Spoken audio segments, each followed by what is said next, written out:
Hi, my name is Barry Sterling Mitchell. I produce the Sterling Pro Football Net Point Power Rankings. Damn, that's a mouthful, isn't it? And the Pro Football Bias Plus reports. I just got pro football all in it now, Benny. What can I tell you? You know That's what I cool. mean? That's what it is, bro. That's what it is. I wondered if people knew. And I said, hey, the Bias Plus reports, if they had any clue it was about football at one point, you know?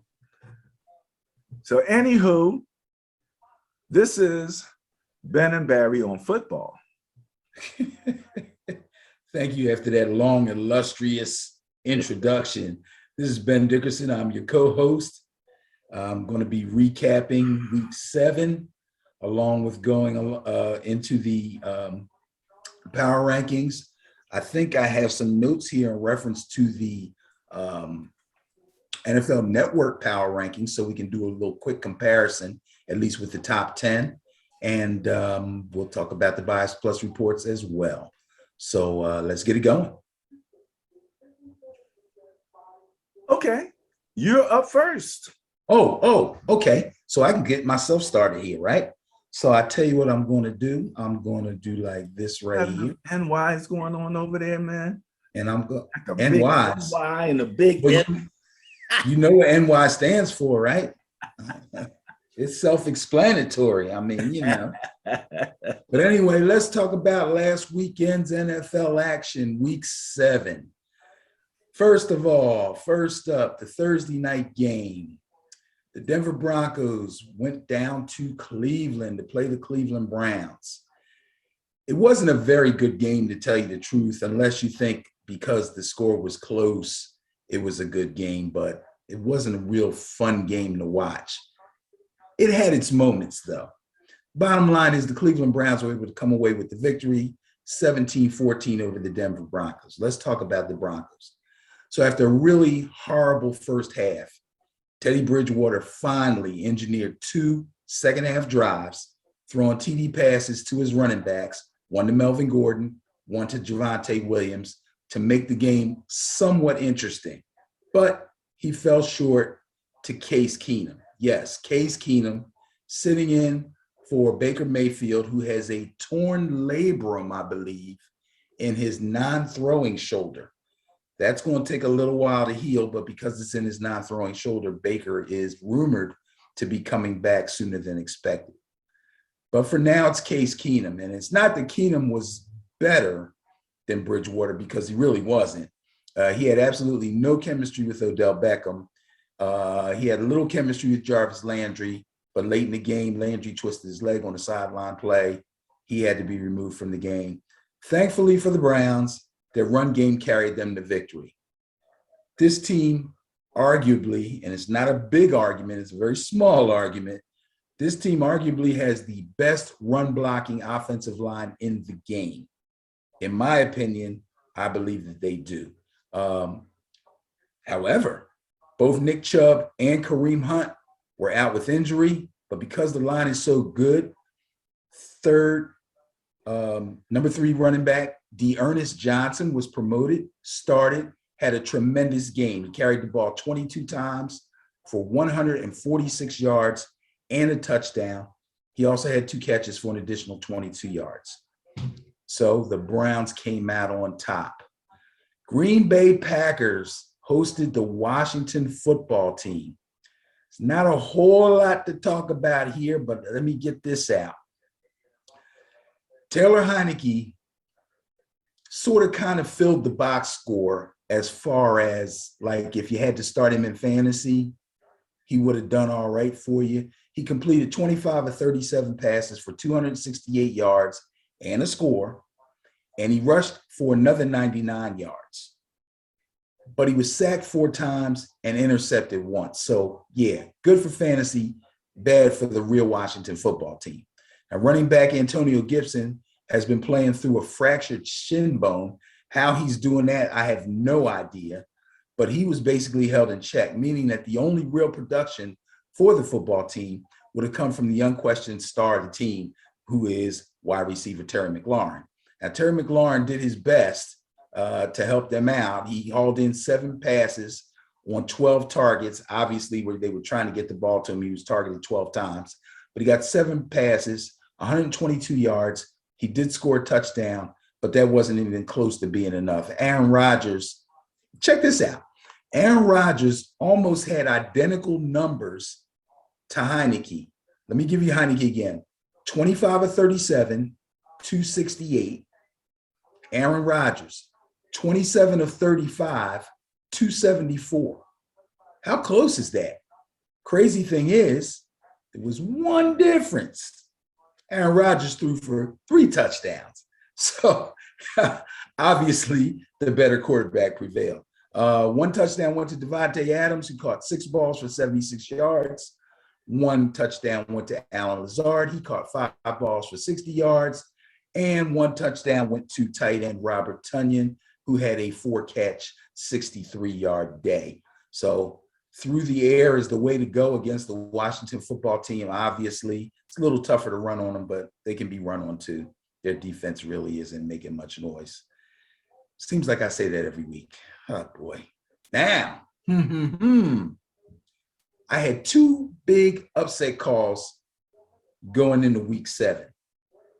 I predicted this one. I wasn't wrong. And I'm so happy I wasn't, because I know a lot of people didn't believe in me on this one. Coming off of a big win against Buffalo in week 6, Tennessee hosted the Kansas City Chiefs. This was a game where people thought, yeah, Derrick Henry will do his thing, but the Chiefs are going to bounce back. They're going to be fine. No, they were not fine. I saw this one coming. I warned people about this and about my concerns about the Chiefs 2 weeks ago. Patrick Mahomes threw 1 interception, which gives him 9 total this season. 9 total interceptions this season. He threw for no touchdowns. He lost a fumble, and he was sacked 4 times and knocked out of the game mid-4th quarter. That's a problem. That's a big problem. But the more serious problem is the Chiefs' defense, which is basically non-existent. They've only recorded 8 sacks and 7 turnovers so far this season. Now, let's remember, we've just completed week 7. They have a total of 8 sacks and 7 turnovers so far in 7 weeks. So I'm going to give you a little perspective. The Giants' defense has 16 sacks and 9 total turnovers. I could have went for a higher ranked defense, but I didn't, because I wanted to give you perspective, and not just because the Giants are my team. Giants are considered probably a middle of the road defense. 16 sacks as opposed to 8 sacks for a team that's just coming off of a Super Bowl appearance. 9 total turnovers as opposed to 7. The Chiefs' defense is abysmal. Now, and again, let me just say, I'm not trying to, compare them to the Giants or anything, but for all intents and purposes, as far as I can see, the Giants have been underachieving defensively and are going to get better. The Chiefs are just flat out bad. Okay? They're just flat out bad. Meanwhile, the Titans are looking really, really dangerous. I mean, they're scary. Now, you might wonder, how scary are they? I'm going to tell you how scary they are. Kansas City was faced with a real tough decision coming into this game defensively. A lot of teams have faced this decision. A lot of teams going forward will face this decision. What to do with the Titans offense because they have Derrick Henry. So the Chiefs decided to load the box, try and contain Derrick Henry, and make Ryan Tannehill beat them. Henry carried the ball 29 times. That's 29 eat the clock times. He only gained a total of 86 yards, which is a great day for most running backs in the NFL. But the 29 carries to get that 86 yards moved the sticks and ate up clock. Tannehill at that point didn't even really have to have a great game. We're talking about the Chiefs defense here. Tannehill completed an efficient 21 of 27. Nice game. 270 yards, a touchdown on a beautiful back shoulder fade to A.J. Brown. He also scored on a 2-yard bootleg run. The other scores came on a pass by Derrick Henry. That was early in the game. Almost looked like a jump pass. Fake the run, jump pass, and two field goals by a field goal kicker. We don't talk about field goal kickers a lot unless they mess up. Randy Bullock kicked 2 field goals. Notably, one of them was a 51-yarder. So that meant a lot. I want to only interject this one time. Yes. On that jump pass by Derrick Henry. Yes. On one of the replays, the commentator noted that the quarterback, right? Tannehill. Tannehill in the play was the ball was thrown like to the right. Tannehill was on the left, and there was absolutely nobody near him. Anywhere near him. Yeah. And a lot of times when these teams come out of the huddle and it's very short yardage or a goal line play, by the time the team figures out that they're lined up in the wildcat, the quarterback is lined up either wide left or wide right. And at that point, it's like, do I cover this guy or do I load the box for what normally is going to be a power run? So it puts teams in a real bad position. But either way, it's a well-designed play, worked to perfection. Great job by the Titans. Moving on to the next game, the Miami Dolphins played host to the Atlanta Falcons. I believe I called this game too. Yeah, I did. I know this is crazy. So with whispers of Deshaun Watson ringing in his ears, Miami quarterback Tua Tagovailoa has had 2 really big games since coming back off of IR. Unfortunately, this one, just like the week before, ended in a loss. Now listen to his numbers. He completed 32 of 40 passes for 291 yards and 4 touchdowns. 4 touchdowns. Here's the rub though. Most of his yardage was on dinks and dunks, with his longest throw actually only going for 27 yards. His 4 scoring tosses went to 1 wideout, Isaiah Ford, 1 running back, Myles Gaskin, and his 2 tight ends, Mike Gesicki and Mac Hollins.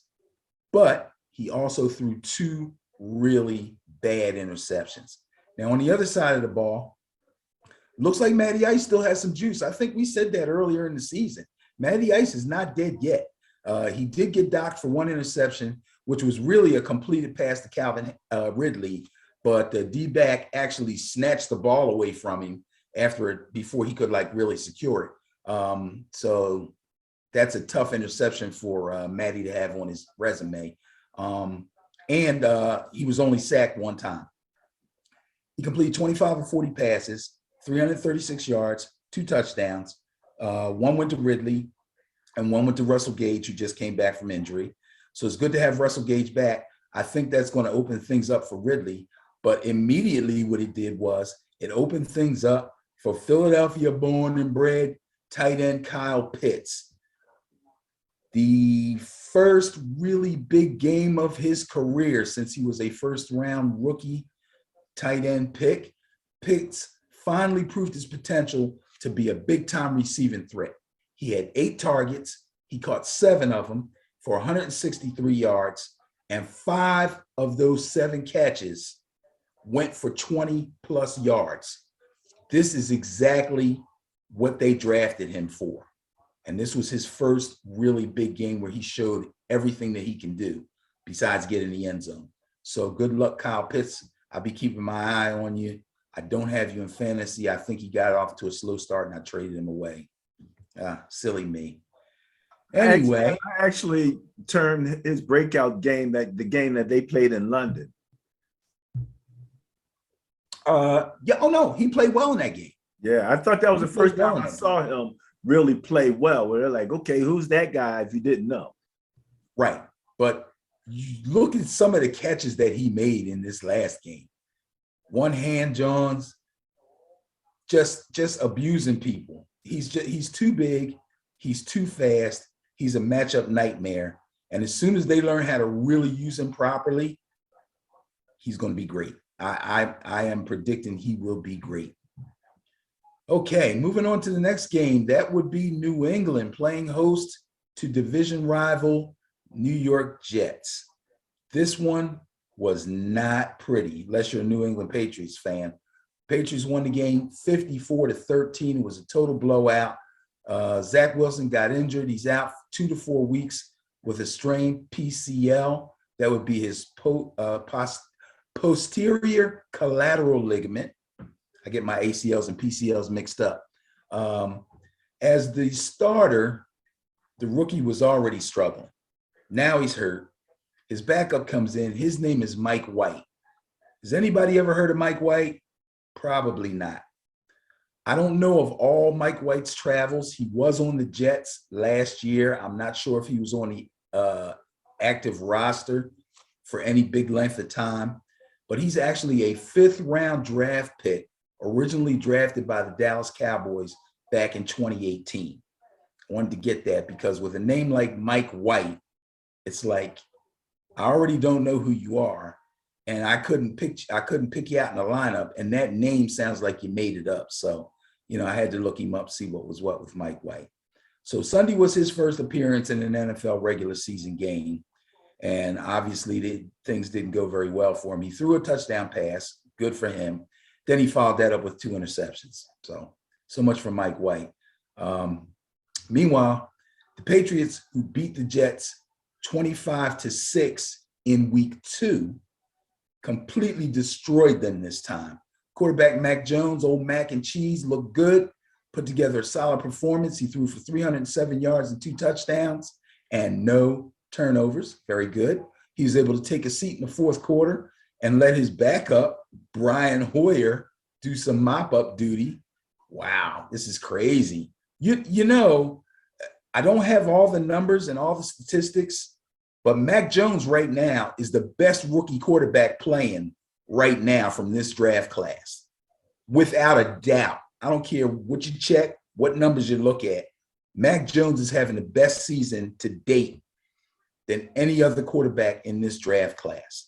Now, that being said, running back Damian Harris, who I thought was left for dead early in the season, has had a resurgence. He's put 2 strong games together. In this game, he ran for 106 yards on 14 carries, and he scored 2 touchdowns. So big deal for Damian Harris. If you dropped him in fantasy, you need to scoop him back up. He is a running back that can put up some numbers for you in the right situations. Moving on to the next game, my New York Giants played host to the reeling Carolina Panthers. And I'm going to say the reeling Carolina Panthers, although I know their defense is not necessarily a pushover, but you have to play somewhat well on both sides of the ball, or one side will affect the other. And I think that's what's happening to Carolina. After they won their first 3 games pretty impressively, and in their 4th game, they had a real war with Dallas. Although they lost it, it was a really, really tight game. That was in week 4. Now it seems like the Panthers have just basically shot their load. They got nothing left. Not only have they lost their last 3 games, but they've looked really bad doing it. And Sam Darnold has looked worse than anybody else on the team. The Giants defense sacked him 4 times. He threw 1 interception, but he was inaccurate for 3 quarters. And even some of his completed passes were real tough throws, tough off target catches. That's what I was trying to say. He eventually got benched in the 4th quarter. So, nothing much to see there. Now, let me talk about my team. This was our 2nd win of the season. Hopefully there will be a few more.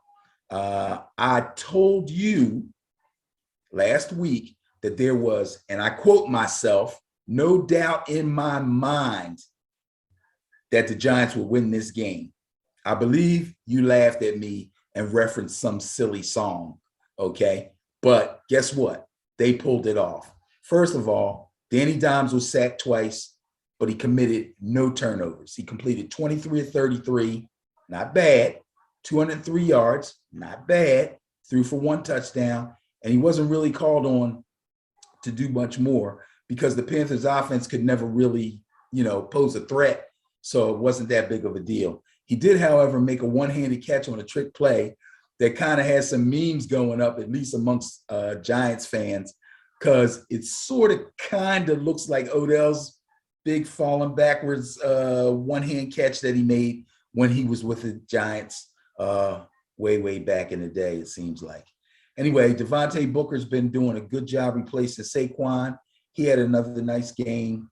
He had 16 yards and a touchdown on 14 carries. And Darius Slayton and Dante Pettis are taking care of most of the wide receiver duties. Hoping that Galladay and Kadarius Toney and Sterling Shepard get well soon, and then we'll have our full complement of wide receivers, and we'll see what we can do. Next game up, the Baltimore Ravens played host to the Cincinnati Bengals, a division rivalry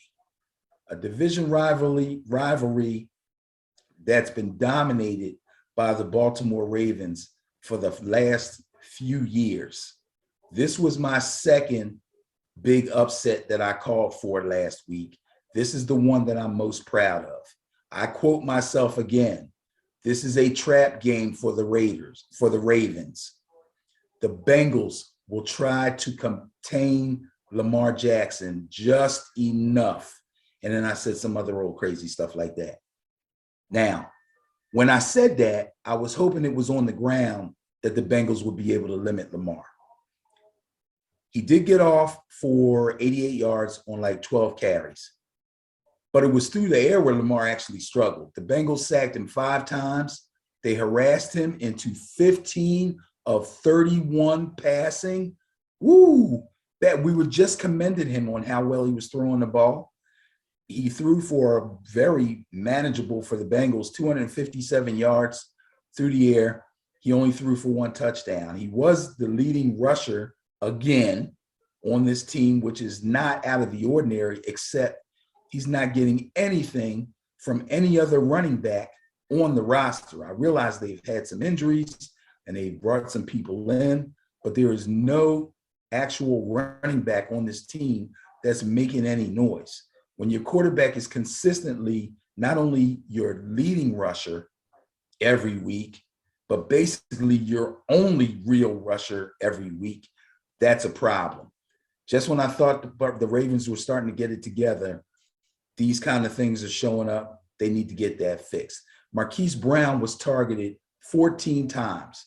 But and that was great for Marquise, and it's great if you had Marquise in fantasy. But unfortunately, tight end Mark Andrews pretty much got taken away by the Bengals. Great job by the Bengals defense. Don't look now. Might be a new sheriff in town in this division. This was a signature division win for the young Bengals, and especially for Joe Burrow. Their offense seems to be opening up a little bit more each week, and they are well prepared on both sides of the ball. They just look like a really well-prepared team when I watch them. That's a testament to their head coach, Zach Taylor. They went into a very hostile environment in Baltimore. It was really loud. Got a bug flying in here. Looks like a gnat or something. It was extremely loud. Burrow used the silent snap count for most of the game and basically went to work and carved up the Ravens secondary. It was really a work of art. 416 yards and 3 touchdowns on 23 of 38 passing. Jamar Chase exploded for 201 yards. He caught a touchdown pass, and he caught 8 out of 10 balls altogether.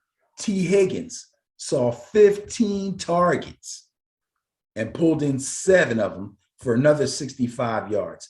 At the way they were running roughshod over the Ravens secondary, there really wasn't much for Joe Mixon to do. I'm not sure. I don't even think I put down his total numbers, but I do remember he had a real nice run. He had a 21-yard breakaway run for a touchdown. That was midway through the fourth quarter. That pretty much let the Ravens know that they were completely overmatched. Now, the next game was the Philadelphia Eagles, who took a trip out to Las Vegas to play the Raiders. I was listening to talk radio all week long. They were chartering flights out to Vegas and making all kinds of plans and going to shows and making a whole weekend of it, supposedly to culminate with an Eagles victory. But it didn't quite work out that way. The score was 33-22. And it seems like for the last couple of weeks or so, every time I get to start to talk about an Eagles game, somewhere during the conversation, I end up saying something along the lines of, the score does not indicate how the game went, or the score does not indicate how lopsided this game was, or something along those lines. This is another one of those games with one touchdown on the Eagles' opening drive, and then his second touchdown with only 4 minutes left in the game. Jalen Hurts has become the garbage time king. The garbage time king. Again, great for fantasy if you got to start him, but not good for the Eagles. With all his troubles passing the ball, the only thing keeping him relevant is his work on the ground. He's not even worth wasting time talking about right now.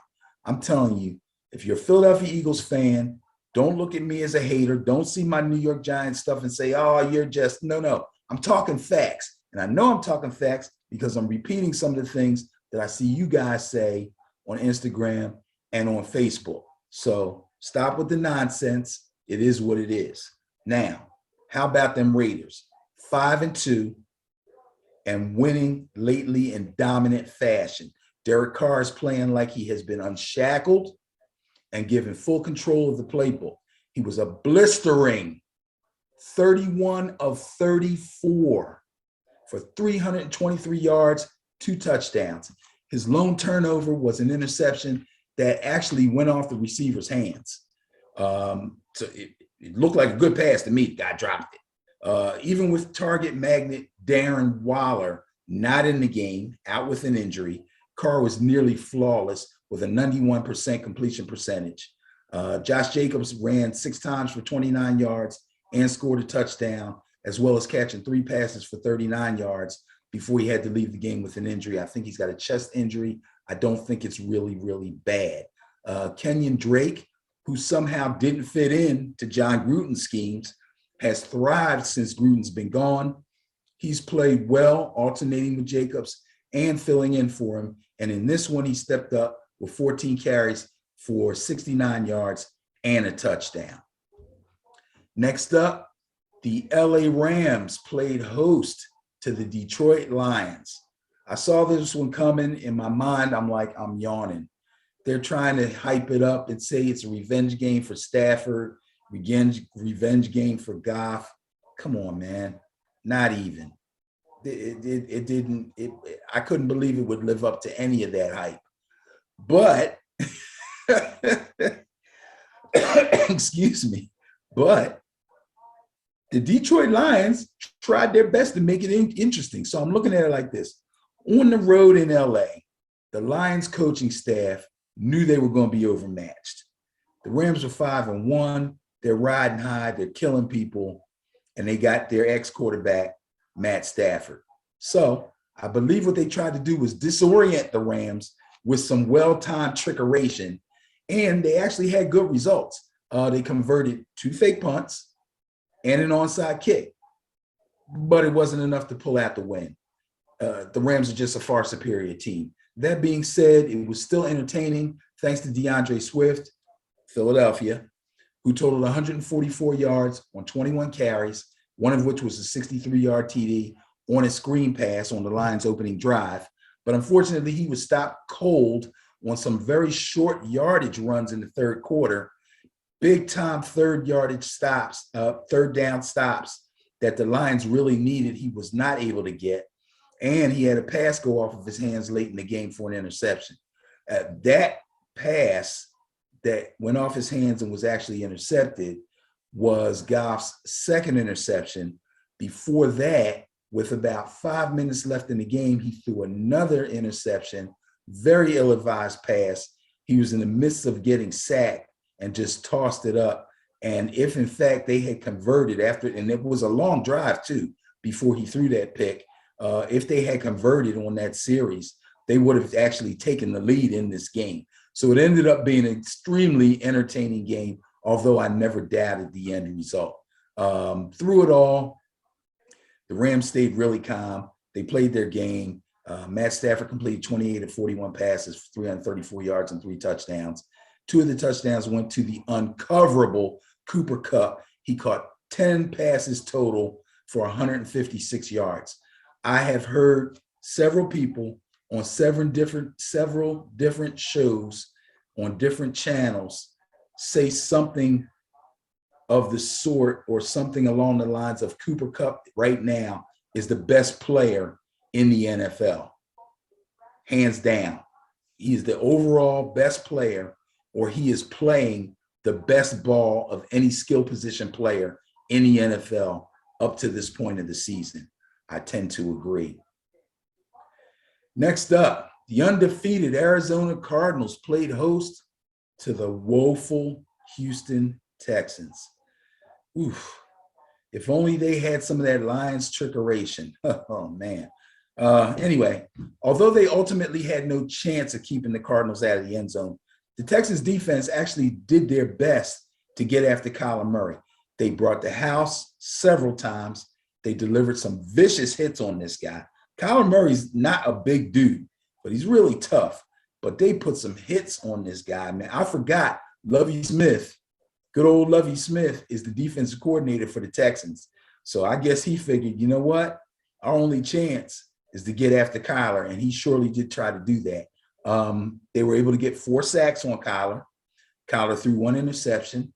They got him for safety, and they had 9 total tackles for loss in this game. So up front, the Texans gave it all they had.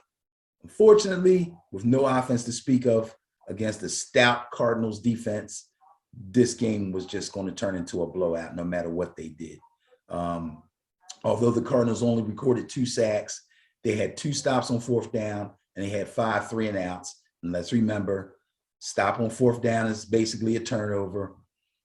A 3-and-out is basically a punt, which is almost like a turnover. So they dominated there also. Kyler Murray looked a little wobbly after some of those really bad hits, and he, in fact, had to visit the medical tent a couple of times. But ultimately, he went 20 of 28, very efficient, 261 yards, 3 touchdowns. He found DeAndre Hopkins and Christian Kirk on short scores, and he connected with ex-Eagle Zach Ertz, who I'm going to change his name to Yak Ertz, because he had a 47-yard catch and run for a touchdown in the 3rd quarter.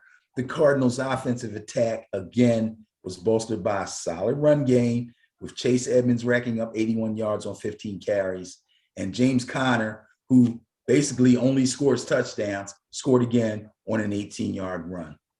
Great job by the Cardinals. They are still undefeated, and they are in your division, and they're looking real dangerous, my brother, real dangerous. Next game up, the Tampa Bay Buccaneers played host to the Chicago Bears. Now, I got some info for you on Justin Fields. I'm going to go through it real quick, but I'm sure you will love this because we've been talking about analytics in our spare time. I'm not saying this is analytics stuff. I'm just going to throw this out here at you. When I saw this, I just shook my head. Justin Fields has a passer rating of 99 on play action passes. He has a 49.7 passer rating on straight dropbacks. His completion percentage and yards per attempt are also higher when using play action as opposed to dropping straight back. Yet, the coaching staff for the Chicago Bears continue to dial up drop back pass plays. It's crazy. It's insane. Against the Buccaneers, Matt Nagy continued to use Fields as a drop back passer and seems unwilling to draw up any design running plays for him, which would actually play to his skill set and play to one of his strengths. But they don't have any design runs for him, and he used very little play action. And the crazy thing is, we say it doesn't make sense to run play action if you don't have a run game, but the Bears, in fact, do have some semblance of a run game. And it's proven to work because when teams play the Bears, he throws the ball better out of play action. This is crazy. I don't even want to talk about this more. It's insane. Tom Brady threw 4 touchdowns against the Bears' leaky defense. He has now thrown 4 or more touchdowns in 4 of 7 games so far this season. The GOAT is still the GOAT. This game actually could have been worse. Chris Godwin, 8 catches, 111 yards, a touchdown. Mike Evans, who's a big-time red zone magnet now because Gronkowski's out, so he's thriving right now. 6 catches, 76 yards, 3 touchdowns. And one of them was Tom Brady's 600th career touchdown pass, and we'll probably talk about that particular pass and what happened to the ball later. Did you have him in fantasy? Excuse me? Did you have Mike in fantasy? I have Mike Evans on a couple teams. You got to remember, I'm the guy with like 100 teams. So, yeah. But, yeah, I had him in a couple games. Guess what? I lost to somebody who I should have beaten because they had Cooper Kupp. Cooper Kupp had one of the greatest nights in fantasy in the last 5 years. He almost scored 50 points by himself. Really? Wow. Unbelievable. The only bigger game I saw in fantasy that I can remember is Mike Vick went off one time with like 6 touchdown passes, and he ran into or something and ran for like 150 yards. That's the only game I can think of in fantasy where one player basically beat a team by himself. But yeah, Mike Evans, big night, big night. Now, last game, Sunday night game, Indianapolis Colts go to San Francisco to play your 49ers. I was very disappointed, man, very disappointed for 2 main reasons, but I'll just tell you how this game went as far as the way I saw it. So after missing game 5 because of an injury and then having to bye on week 6, I thought Jimmy Garoppolo would be healed and prepared to take on the Colts physically and mentally. I knew that Trey Lance had also sustained an injury, but the reports were that Jimmy was getting better faster. He would probably start, and then they'll just, go from there. So not long after the game started, I noticed Jimmy G start to limp. He was limping in and out of the huddle, just a slight limp, but I did notice it. I think one of the commentators might have said something. I had my sound down kind of low. Shortly after that, it was clear he was neither physically or mentally prepared. He completed 16 of 27 for a measly 181 yards and 1 touchdown. He never looked, he never looked comfortable setting up the throw. He didn't move well in the pocket. He got sacked twice. He lost a fumble, and he threw 2 interceptions. Really, really bad night for Jimmy Garoppolo, and they couldn't even pull him off and bring Trey Lance in because Trey Lance isn't 100% either. Now, what's really perplexing for me is the Niners were only down by 1 point. It was 13-12 at halftime. They were down 1. They go into the second half. The Colts score early in the third quarter to go up 20-12, and the Niners abandon the run. They just stopped running the ball.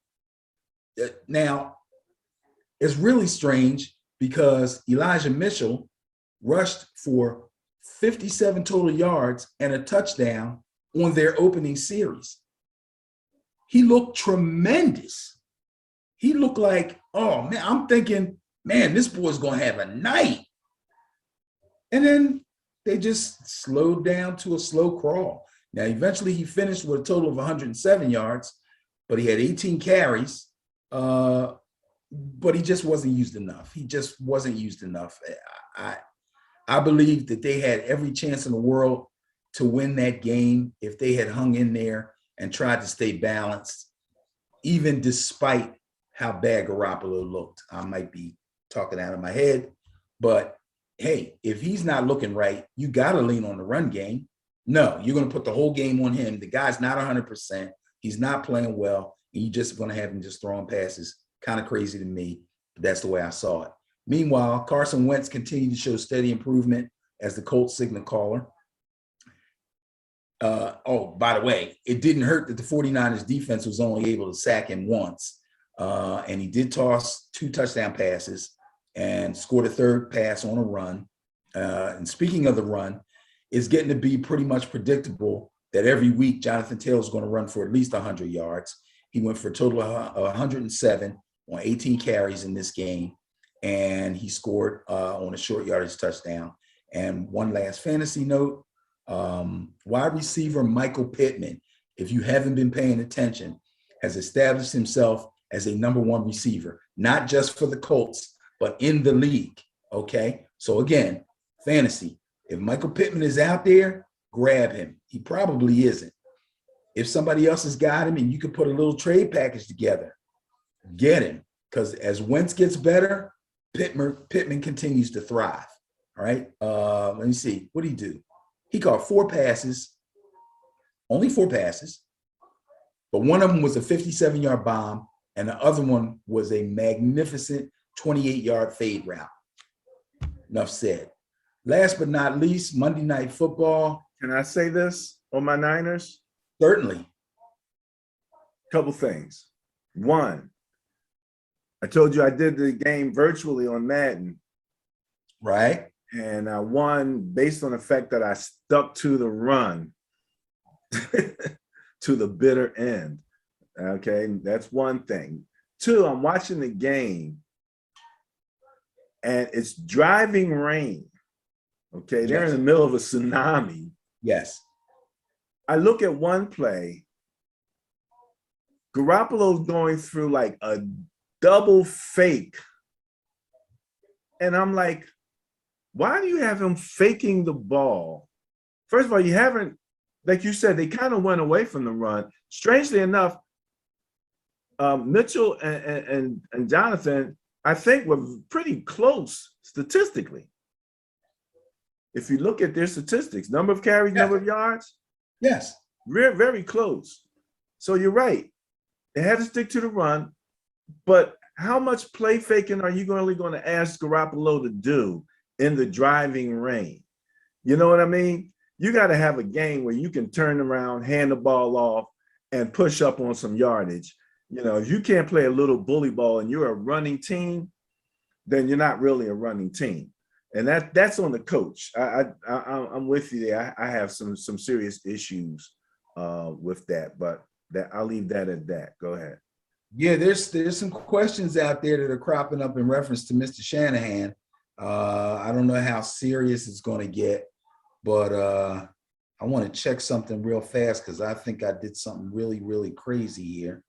I'll mention one thing while you do that checking. Yes, And you we're do talking about the Bears, and I heard the exact same stat that you heard about the success rate on play action versus straight back. Mm-hmm. And I find that so interesting because I think I had mentioned previously when we were talking about Lamar how much better he was doing on straight drops. Mm-hmm. But it depends on what their focus is, because so often I keep saying them, the straight drop is there, but you got to get it out on like the 3rd step. Like, you know, are you telling me Justin Fields can't throw a quick slant? He can't throw a button hook or a quick out or a quick in? You know, you got, those are things that get you 5 yards quick. You know what I mean? And, you know, coming from a West Coast offense with my Niners, I mean, that short pass, you know, substituted for the run in many cases. But again, that's a fundamental. You know, Tom Brady has not run anything. He will, you know, as far as the play fakes are concerned, we'll talk a little bit more about that and the analytics, like you said. But I was surprised. I wasn't surprised to hear that, because if you have at least a reputation as a run team, the defense has to respect the play fake. But how much play faking can you do? You know what I mean? And especially depending on your situation. You know, if you're getting sacked and, you know, 2nd and long, 3rd and long, how much play faking can you do? So I don't know situationally how that played out in those statistics. But that's where the interesting part about the analytics come in. So I'll let you go back to your thing. Yeah, the only thing I'll say about that is, if in fact you have numbers that are so stunningly different, and you're trying to groom a rookie quarterback, why would you not play to his strengths, his obvious strengths? It's when you're calling play action a strength. I don't know if I'm calling that a personal strength or No, it's a situational strength. yeah, because that's what I'm saying to you. This is where he has success. His numbers for drop back passing might be bad because of the situations that he's been put in. We don't know that when you hear these straight up numbers, if they're out of context, it makes it difficult to just jump and say he can do this, ergo they should do more of that. That's funny. When I say something similar to that, when we talk about analytics, you poo-poo what I'm saying. But that's okay. I get what you're saying. No. I get what you're saying, Bear. But they're trying to force a round peg into a square hole, or vice versa. It's not working. They're losing badly. And this guy has only had success doing certain things. And he has like zero to no success doing something else. Yet they continue to try to force him to do what he's not good at. And on top of that, have made no effort at all to play to his strength as a runner. None. Zero. They don't dial up any run plays, design runs for him. None. They're just going to just keep on going and just keep on losing. It's crazy. They're not even trying. That's the point. I understand situations. I understand this situation may call for a drop back pass. This situation may call for a 5-step drop. That's why we're doing it, because it calls for it. Okay, I get it. But they're not even trying. The numbers are too glaringly distant in opposite directions. It's insane. I don't think Nagy's going to make it through the season. And if he does, he'll definitely get fired in the offseason. And that'll be good for Justin Fields, because he's got to go. That marriage is not going to work. Okay, Monday Night Football. New Orleans Saints go up to Seattle to play the Seahawks. I lost this game. I was rooting for the Seahawks. I picked the Seahawks to win this game. We may have to come up with something. You know how we say Trubisky ended up? Yeah, I'm going to have to come up with something new about he did a Geno or something, because this is crazy. Jameis Winston wasn't very good in this game, but I believe it was more a result of subpar wide receiver play as opposed to him not playing well. Traquan Smith seemed like he was running a different route tree from another team than the route tree that Jameis runs with the Saints. They had no chemistry whatsoever. Kevin White and Kenny Stills both dropped deep balls down the sideline that Jameis basically put right on them. Yeah, they were contested, but an NFL receiver's got to catch those balls. I'm sorry. They both got hands on those balls, and Jameis dropped them right in there. Hey, Ben. Yes. I thought about you on those drops, because I kept, in my mind, I kept going, damn, Devontae Adams would have caught that. Exactly. Wow. Stephon Diggs would have caught the catches for him. DeAndre would have caught that. There's a difference, They have a subpar receiver core. And when Mike Thomas comes back, if he comes back, because I'm hearing now, he might be out for the season. I don't know. I might have to double check that.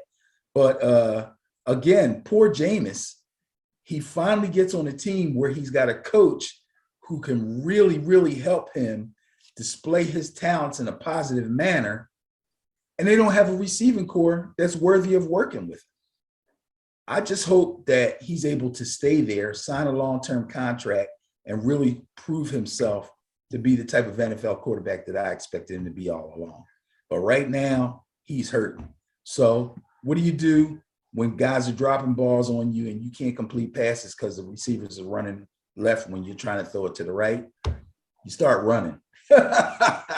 He broke off 8 runs for 40 yards. And I can't remember the last time Jameis Winston had 40 yards rushing in a game.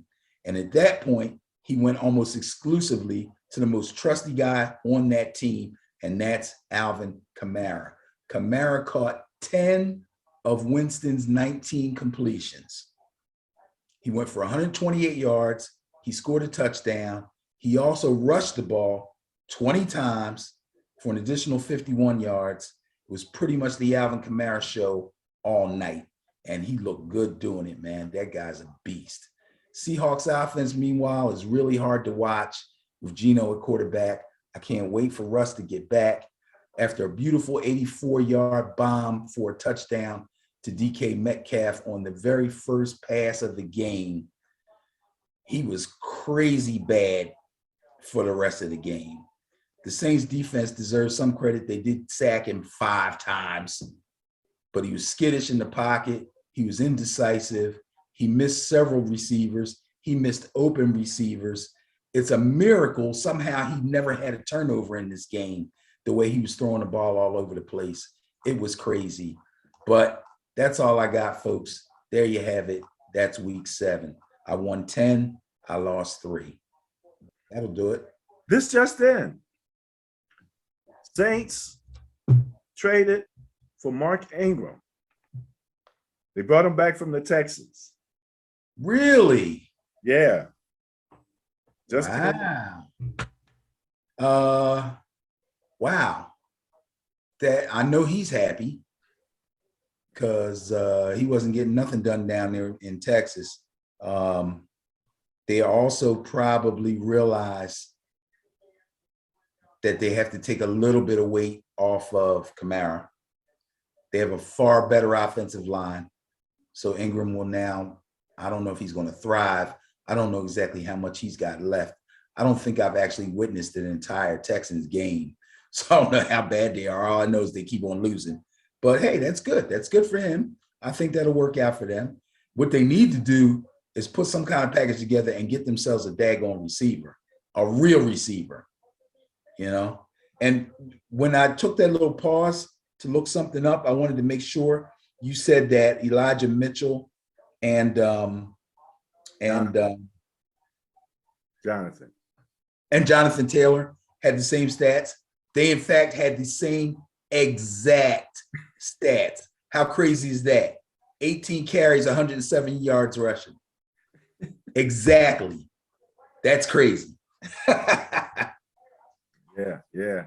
Thing is, for us, we needed to have Jonathan Mitchell at an extra 30 to 40 yards.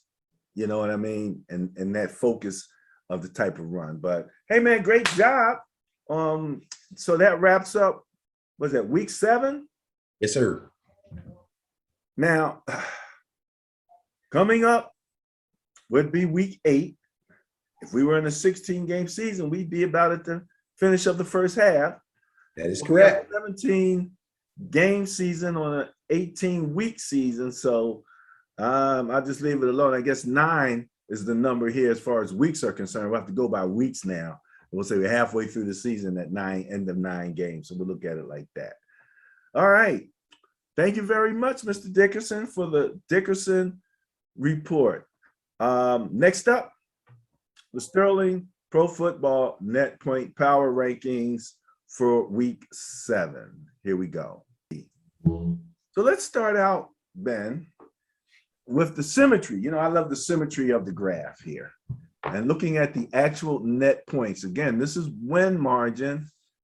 And you kind of see 1st through 32 who the teams are. Last place are the New York Jets. First place, the Buffalo Bills still.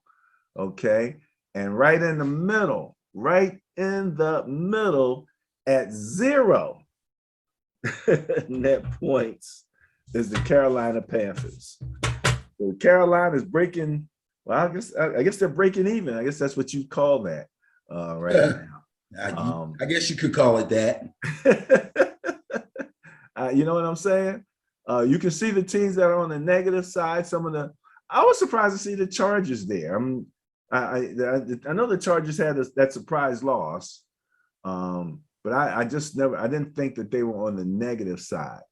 Seattle, you just talked about them. Kansas City, surprisingly, I understand my Niners.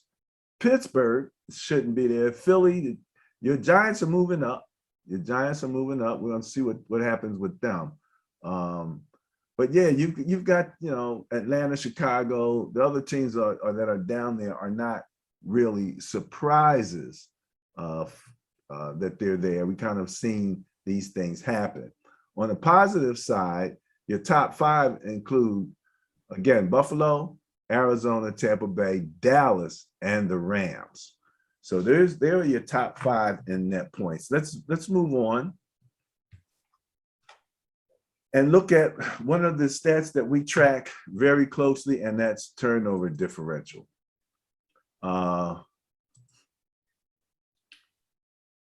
First place with, and again, we're looking at averages because the bye weeks have kicked in, so we want to make sure everybody is, you know, on an even level playing field there, or rating field. Buffalo's coming in first at 1.8. Behind them, the Colts 1.3, probably helped by my Niners. Dallas 1.2, Arizona 1.1, and Tampa Bay at an even 1 rounds out the top five. Right behind them in a three-way tie, the Rams, the Packers, and the Saints at 0.7. Vegas is coming in at 0.6, and number 10 is the Chargers at 0.5. So turnovers equate to opportunity to score points, and that's pretty much what this is about. Probably the biggest surprise is number 31 there. Benny, you see what team that is? I'm not surprised. But you know something? I saw a retrospective on him on Pat Mahomes, and at least 3 passes of his were off of players' hands. I don't want to hear that. Facts. Don't make excuses. I'm not. Facts is facts. 9 interceptions. It's not an excuse. It's just, I'm just saying, it's interesting because his players rarely drop balls like that. That's sort of an unusual thing. Okay, take the 3 out. So he's got 6 interceptions. I don't care. Okay, you don't, but I think it's an interesting point that, you know, that are they, you know, that they're just slightly out of sync, you know, as a team. You know, we'll see if they're able to sync up. But it's getting cold now, and it's getting to the point where your run game is going to have to start to show itself. So it's a point, but I don't think it's an interesting point in so much as the him and the receivers being out of sync. It's him. He's out of sync. All those off-platform throws, all those run this way and throw back across your body, all those left-handed, all those no looks, they're coming back to bite him now. They're coming back to bite him now. And let's face it, some of those throws, the receivers bailed him out on too. And I would say it'd be more than the number 3 that were blaming 3 of their guys for letting go that go on his interception resume. These guys, and on top of that, their run game is lacking. And Andy Reid doesn't really run the ball that much anyway, but they don't have a stout run game to begin with. But the bottom line is the defense, pure, straight up stinks, and Mahomes is getting sloppy with the ball. He's turning the ball over. He doesn't look right. He's not over the yips in the pocket. He still breaks the pocket too soon. And I blame it all on the Madden curse. Oh, I was wondering why you were going on so much. All right, the Madden curse. Hey, look here. 13, 14, and 15 tied at 0 includes your New York Giants. So they're breaking even in turnover differential. That's right, because Danny Dimes not turning it over anymore. Oh, man, look at that. Look at that. Look exactly what we wanted. I'm telling you. All right, let's go to the next. Average points against. Oh, man. So if you go by points, which we do, your number 1 defense is the Arizona Cardinals. Now, if you go by yards, which the NFL does. Let me see here. Your number one defense would be, let's see, the Buffalo Bills. So they actually tied net average points against with the Arizona Cardinals at 16.3. There's your New Orleans Saints, man, 16.8 right there, number 3, carrying the third place. So they're not that bad. Denver, 18.1, fourth place, and fifth place. The Bengals, 18.3. So there's your top 5. On the low side, again, Kansas City coming in at 28. So their defense is abysmal. It's tied, however, with Houston. It's one step above the Jets, Atlanta, Miami, and Washington. Hey, there's Washington. Tough when Jacksonville and Houston are ahead of you. Look how close the Philadelphia Eagles and the New York Giants are in points against. Man, Yeah. 0.3 points separating those teams there. So I would venture to guess that one team is moving up and one team is moving down. We shall see how that works out. All right, so just wanted to share with that with everyone. Anything particular on points against you want to point out? Not really. Buffalo coming off of a tough loss there a week ago is still sitting at number 2, which shows you how good they really are. New Orleans is really, really tough against the run. So if you don't have a good pass game, it's going to be hard to score points on them. So they've had some low scoring games. I don't know if they're going to be able to sustain that, seeing as how their offense isn't very dynamic. I'd have to look at their schedule. Denver's going to be falling like a rock pretty soon, and Cincinnati will be rising. Cincinnati could possibly be sitting at 3 or 4 come this time next week. I really like the Bengals. Well, I mentioned a couple of weeks ago, it seems as if 28 points is the magic number. And as I'm looking at this points against, I'm realizing that if you can average 28 points a game, you would be beating 24 out of 32 teams who are averaging, in points against. That's what they're normally giving up. So you'd be outscoring those teams. Let's look at the offense. Here you go. Points for Dallas, number 1. Got your work cut out for you, Mr. Giants. Got your work cut out for you. Bro, I'm not, I just want to win a few games, man, and have a good draft. That's all. Okay. I'm not, you talk to the Eagles fans about that stuff. Oh, Dallas sucks. They're in first place. Yeah, I know, but they still suck. No, I don't do that. I just go right by them now. I don't have time. I mean, Buffalo, number 2. Yeah, that's going to change. Buffalo just took a little drop there. They'll be back up top. And okay. Tampa Bay's going right up with them, and so is Arizona going right up with them, and so is the Rams going right up with them. Dallas is going to be hard pressed to stay up in there. I don't know if Dak can keep this thing going, but we'll soon find out. They're coming off the bye. We'll soon find out. Tennessee's coming in 5th, like you said, 27.6 points per game, and Cincinnati at an even 27 rounds out number 7.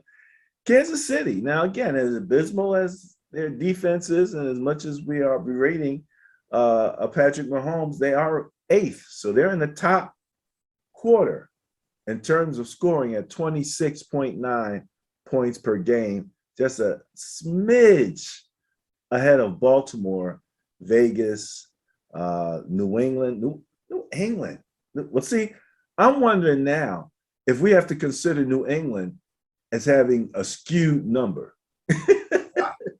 Why? Because of one blowout? Well, that's the skew. That's it. When you have a really big blowout like that, if you're not doing that to everybody, then it's an abnormal type. Nobody's doing that to everybody. Hey, but again, that's what happened when you go out and you start averaging it out and you're looking at matchups, it kind of throws you off because you're like, okay, your net points look so great, but when we look at the two teams, it doesn't seem like you're that much better of a team that you're going to play. So that's the thing to keep an eye out on when you have those big blowouts and we're looking at these numbers. Anything you see in these numbers that you're Yeah, I was just going to say, I know how the skew works and how it can mess things up.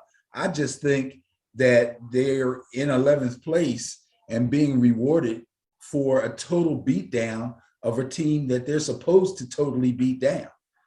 That they've been pretty well coached and well schemed up for at least the last 3 or 4 games.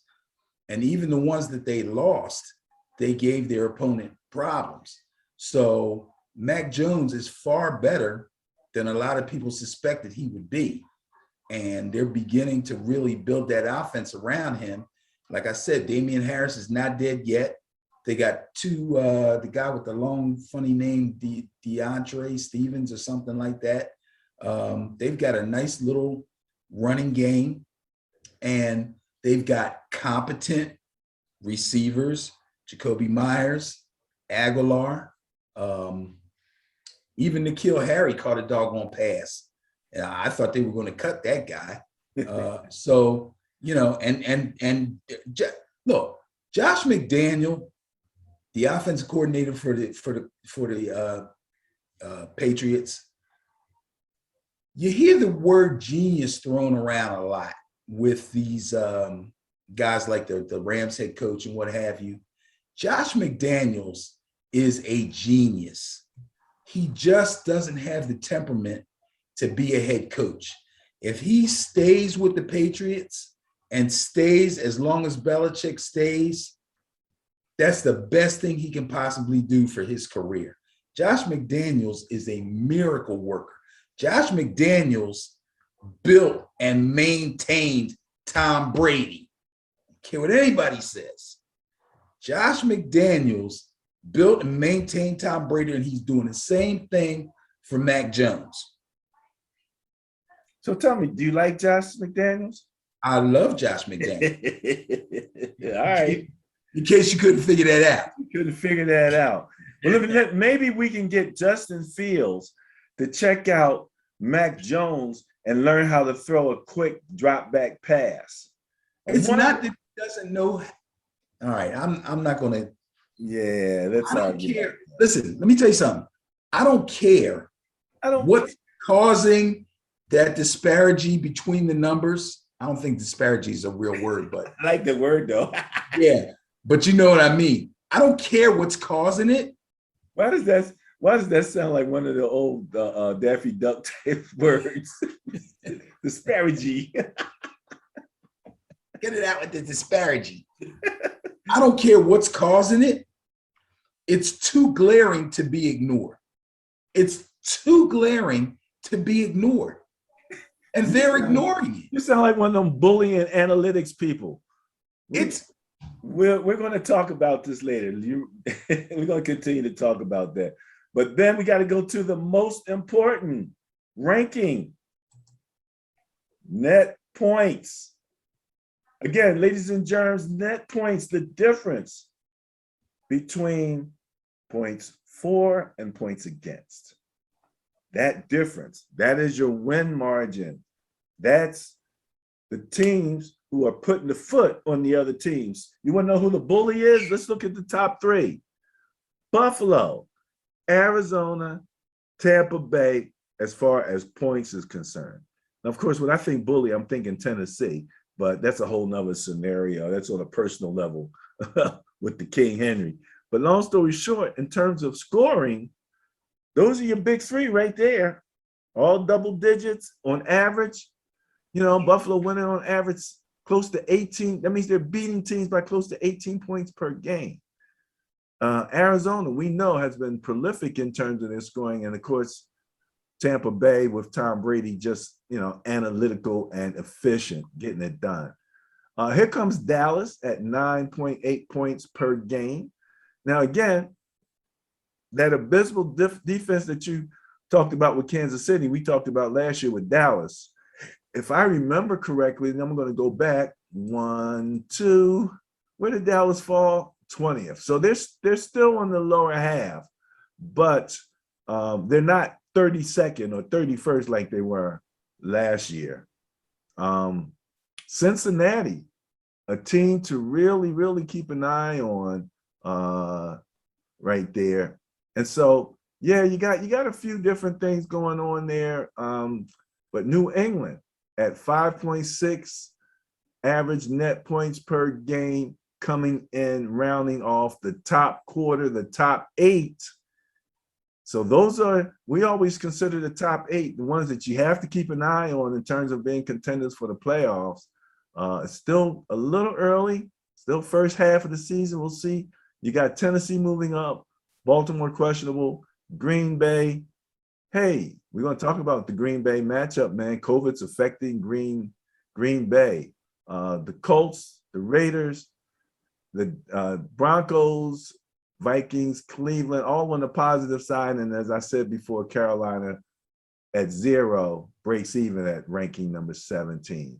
Other than that, the rest of the teams are all in the negative for a very good reason. So I kick it over to you, Mr. Dickerson. Any last points you want to make on the Sterling Pro Football net point power rankings? No, the main thing, well, yes. The main thing is I do believe in the net point power rankings because they're based on the numbers and the numbers are important. The only problem, and it's not really a problem per se, but the only problem with the numbers is if you want to talk about a New England skew, this is where it comes into play. As I look at the top 10 here in the net point power rankings, and then I look at the top 10 as laid out by NFL Network just this morning, it is eerily similar, except for a couple instances, and anybody who's been watching the games and watching the teams can easily figure out why that is. First of all, the top 3, Buffalo, Arizona, Tampa Bay. NFL Network has Arizona, Tampa Bay, Buffalo. Okay. Number 4, Dallas Cowboys. Let me quickly say, Arizona is the only undefeated team. Yes. So I give them that due. And that's why NFL Network has them as number 1, because they use opinion and conjecture. So they have to put an undefeated team number one. That's right. Absolutely. Number 4 on both rankings is the Cowboys. Number 5 on both rankings is the Rams. Number 6, the power rankings, the net point power rankings have Cincinnati. I have 2 5s there by accident, but Cincinnati is 6. That's okay. I can't see anyway, so I just assumed it was 6. Cincinnati at 6. NFL Network has Cincinnati at 7, and the Packers at 6. We have the Packers out of the top 10. Ooh, it may turn out to be that way with this COVID thing coming up in this week's games, but we shall see. But that's how close everybody is. They have the Bengals at 7. We have the Bengals at 6. At 7, we have the New Orleans Saints there. The NFL Network doesn't have the Saints in the top 10 at all. Neither do they have the New England Patriots in the top 10. So there's your couple of skews, and we talked about them before we even got to this, okay? We have Tennessee at 9 and the Ravens at 10. NFL Network has Bengals at 7, Ravens at 8, Titans at 10, and they squeeze the Chargers in there at 9, and our rankings don't have the Chargers in the top 10. It is so close, so close. And if you look at the differences, it's easy to explain. So the numbers don't lie, bro. Numbers don't lie. They can make you look around, but they don't lie. Well, and again, thanks for that. That's very interesting. I mean, this is the one thing, like we say when we talk about no opinion, no conjecture. We didn't put those teams in those positions. They put themselves in those positions. We didn't rank New England at 8. New England ranked itself at 8 with the lopsided, bully ball that they played on the Jets. Right, because And they you put said up that that. they beat the teams that they're supposed to beat. That struck me as strange because these are two rookie quarterbacks and on leading these two teams that were playing each other. We do understand one also was a rookie coach, and the other was the coach of all time. All right, Ben. So let's take a quick look back. Again, the Sterling Pro Football Net Point Power Rankings. Oh, let me mention, I did a little extra in terms of net points. And you got Buffalo, Arizona, and Tampa Bay in your top 3, right? Over the last 3 games, right? Buffalo and Arizona both just a tad over 18 points per game, winning margins. Tampa Bay 23. Okay, so they got some velocity in terms of scoring some points in those last few games. You said winning margins. Average net points over the last 3 games. Got you. Now, for Buffalo, that 18.3 over the last 3 includes a -3 because they just lost the game. Right. So that means that the other 2 games, they had some strong scoring going on. And one last thing I'll say, Arizona is winning away games by 19.2 points per game. That is a league best average winning margin for away games. Great. So there when you start to look at your spreads and your thises and your that's, Arizona don't shiver and they don't shake. They about that business, man. So fantastic. All right, that wraps up the Sterling Pro Football Net Point Power Rankings. All right, Benny, next up, the Pro Football Bias Plus reports. We got a game coming up tomorrow night, Thursday. How you like this for a Thursday night matchup? Green Bay Packers at Arizona Cardinals. Bias Plus score 13.2 favors the Arizona Cardinals. Well, I'll tell you the truth right off the bat. I'd like it a lot better if the Packers weren't getting hit with COVID like they are this week. Davante Adams, the obvious number 1 receiver on that team and possibly the number 1 receiver in the entire NFL besides the hot-ass Cooper Kupp, is down with COVID. I believe he was vaccinated and needed to turn in 2 negative tests within a 24-hour period. I'm sorry, who did you say? Davante Adams. Okay. I don't believe he's been able to do that. In the meantime, Allen Lazard has come up positive. He is not vaccinated. He for sure will not play in this game. I don't think Davante Adams is going to play in the game either. Allen Lazard for sure will not play in the game. And this may not be the end of this. Don't be surprised if sometime tonight or tomorrow you hear somebody else on this team that's going to be quarantined. But right now, that's 2 targets. It's funny because Adams was reported early in the week. And if you looked at the fantasy waiver wires, Allen Lazard was flying off the waiver wire because people knew he was going to take Davante's place. Now he's not going to play either. Now everybody has to go to like plan C. So I think that's kind of funny.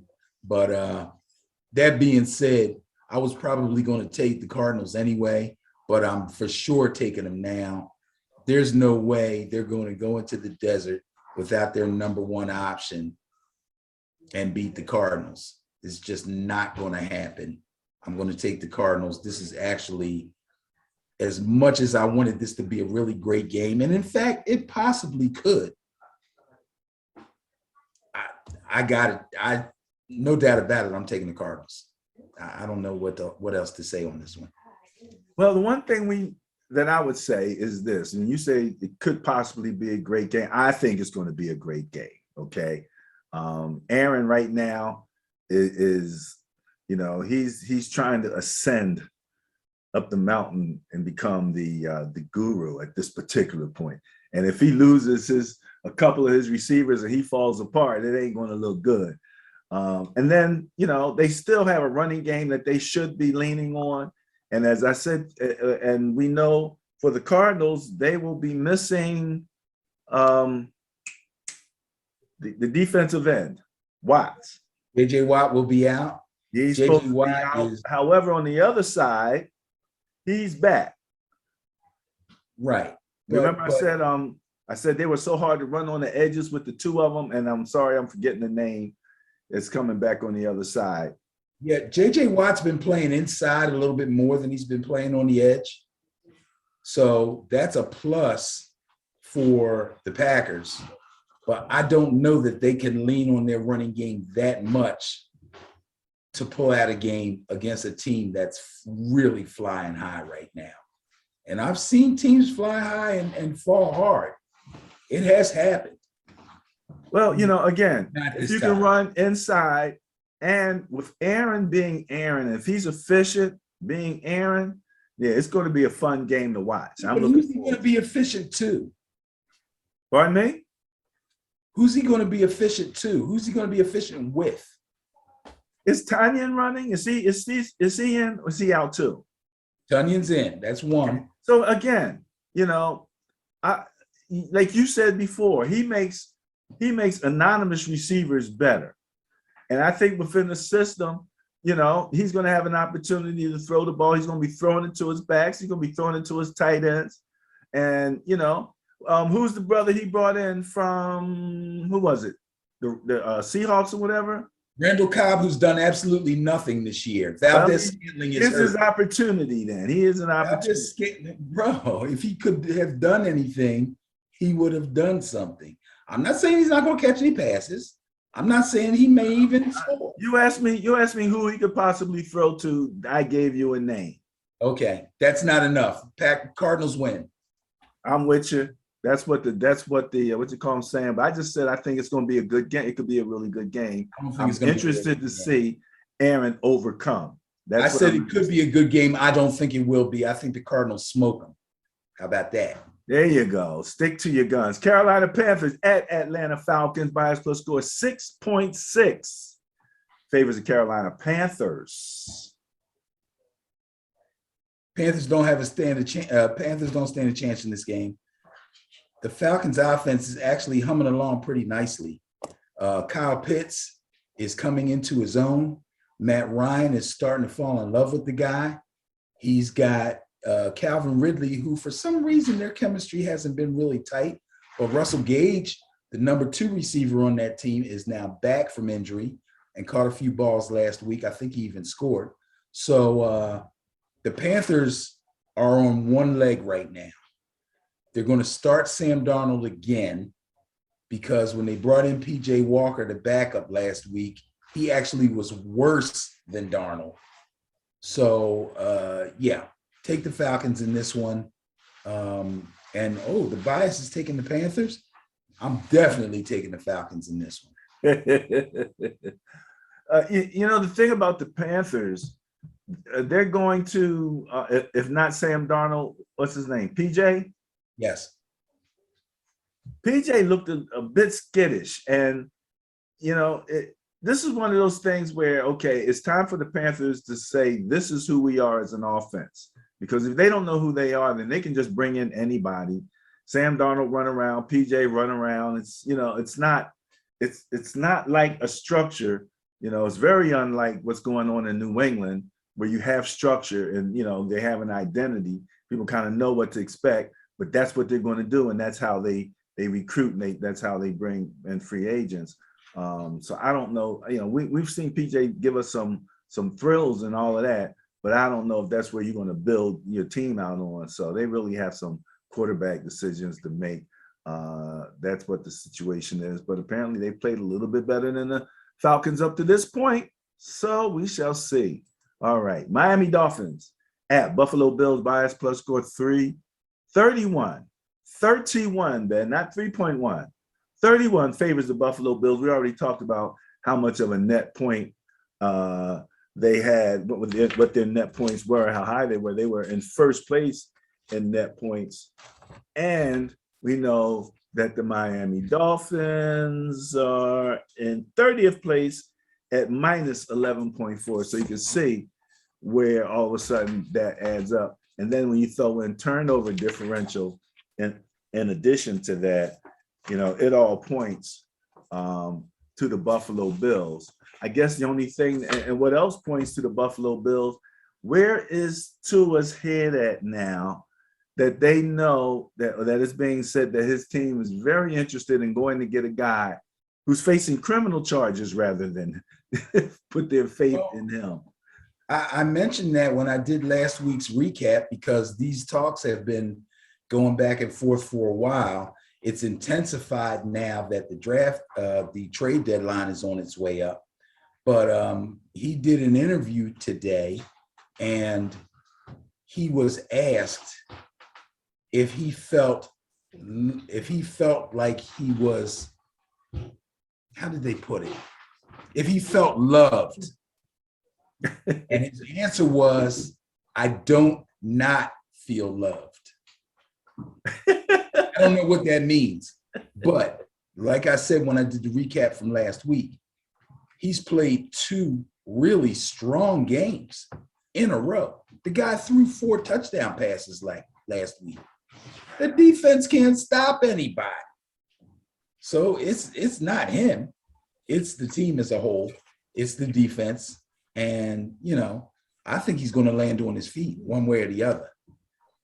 Ben, weren't we praising the defense just like last year or something like that? Just last year, I was loving the Dolphins defense. They were blitz crazy. They were man-to-man, lock them up, let's go, rock them, sock them.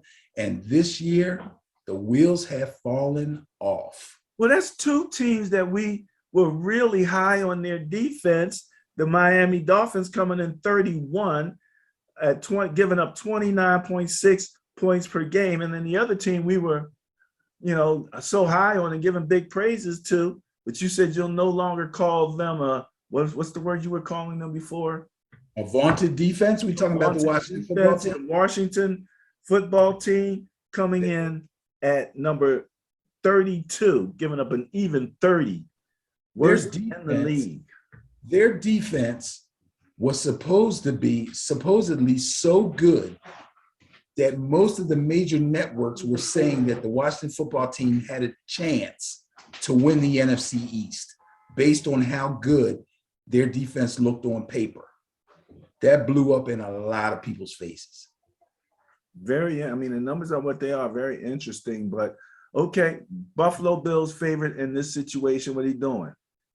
Oh, I'm taking the Bills, no doubt about it. The Dolphins have nothing going in their favor in this game. Nothing. All right, so Benny, we have the Miami Dolphins at Buffalo Bills. Big bias favoring Buffalo. What say you? Go with the bias, take the Bills. The Miami Dolphins have nothing, absolutely nothing going for them in this game. All right, there you go. Next up, my beloved 49ers at the Chicago Bears. We got to go into the Windy City. And I think our kicker, we still got that backup kicker because our kicker, field goal extra point, is hurt. He came out last week and missed the extra point and then banged a 50-some yarder. The bias plus score 5.5 favors the San Francisco 49ers. Ben, I played this game. I tried to do the virtual part of it and wouldn't even let me put Kittle in. I couldn't even play with Kittle. When you take Kittle out of this offense, it makes you rethink everything and really look at your talent so you know who you got to go to in terms of your talent. Definitely running the ball is what this team needs to do, and we don't always need to be cute about it. We got a few decent tight ends. They're not Kittle, but if they can help you, especially in your run game, and you still got a couple to three nice wide receivers, and you got two or three decent backs. So you can move the ball with the 49ers can move the ball. They can run the ball. They can throw the ball. Garoppolo, and I understand that Trey Lance is actually available. I didn't know he was available, so I wound up playing the game with Garoppolo. The thing in the game that was funny is I'm worried about Trey Lance. I mean, not Trey Lance. Justin Fields running, right? So I'm keeping a spy out and waiting for him to run. Like you were saying, he didn't even run. He didn't run at all, but he did hit me 2 times deep, which I was surprised because that's not something that they've been doing in real life. But yeah, run the ball, eat up clock, play your game. Don't come out of your personality. Niners win. Niners win. Who do you have in this? I bet he went play action when he hit you deep. I gave you too much time to think about that one. Yeah. Set me right up for that one. Sure First did. of all, hopefully the 49ers are looking at the film and realizing that if this information about Justin Fields and how he's been being used is available to me, I'm sure it's available to the 49ers coaching staff. So that gives them an advantage right off the bat. If the Bears coaches want to be knuckleheads, then they deserve whatever it is that they get. I'm taking the 49ers with a lot of confidence here. Don't blow it. I'm telling you, man, just run the freaking ball, throw to Debo, and call it a day. It's not that difficult. Defensively, you got a rookie quarterback that's out of his element, that's being coached by an idiot. You can't lose this game. Take the 49ers. All right, going with my 49ers. Next up. Pittsburgh Steelers at the Cleveland Browns. This is a potential intriguing game. Score of 3.6 favors the Cleveland Browns. Wow. Okay. So if Case Keenum quarterbacks, I'm going to have a problem with that. But then I think about the Cleveland run game and the Steeler run defense, which isn't great. It's not bad, but it isn't great. Some teams have been able to run on the Steelers. That being said, I understand. Well, obviously, I understand why the Browns have the bias. My thinking is that if the Browns play it smart, keep the ball on the ground, let Keenum be a basic, very basic game manager, they can obviously win this game. I'm also hearing rumors that Baker Mayfield may possibly be available for this game. I don't know if that's good or bad, but I would assume that it's good since he's the starter. However, man, I have a hard time going against the Browns because their run game is so strong, but their defense is kind of middling. Do you have their points against up there in front of you? Number 15. Number 15. Tied with Seattle at 23.1 points allowed per game. And what's the Steelers' points against? Pittsburgh is number 12, giving up Okay. 22 points a game. Okay, so I don't even care what the points for are. I'm going to take the Steelers in this game. I think they're going to go into Cleveland, and I think they're going to go to work on their secondary with their young receiver core. I think they're going to protect Big Ben. He's going to slice and dice. And I think defensively, they're going to load up against the run and force Keenum and or Mayfield to beat them. Steelers win this game. Take the Steelers. All right. Well, you're going against the bias. I think the game is intriguing, and that we kind of are saying the same thing in different ways there, I do believe. Hey, pretty much every game in the AFC North is intriguing, or Central, whatever the heck that is. Well, let's see. Who's up next? Every game in that division is intriguing, just like every game in your division is intriguing. This game is not intriguing. Well, there was one interesting statement that was made, and it was made about the Eagles. And the guy said, "You cannot be the team that loses against the no-win Detroit Lions." Now, the bias plus score of 7 favors the Philadelphia Eagles. The interesting thing, I've been talking about these Lions, and just something I liked about their competitive spirit from the start. They might not have everything that they needed. Hey, they might be the Badgers of the NFL, Benny. Oh no, not the Badgers. We not I. Yeah, Ben and I played on a no-win or hardly win team when we first came into the Philadelphia leagues. But in any event, Philadelphia Eagles are favored. Detroit Lions have shown the ability to score now. Where are they at? The Detroit Lions,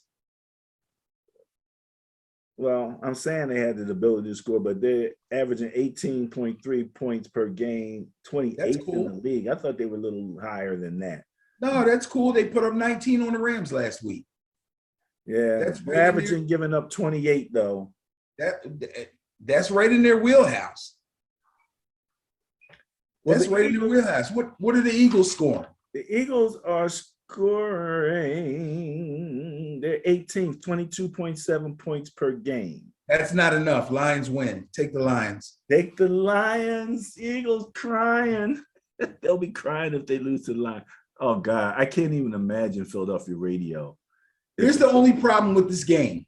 Now, I'm not going to change my opinion. I believe that the Lions will win the game.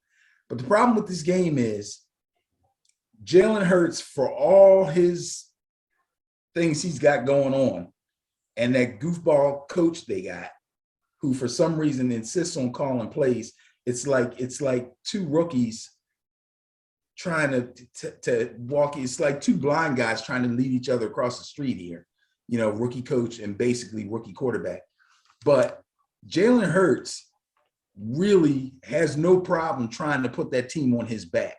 He has proven that in garbage time, he can find a way to get points on the board. So the Lions, even if they get a lead in this game, they can never relax because they're not good enough to hold on a team that continues to fight till the end.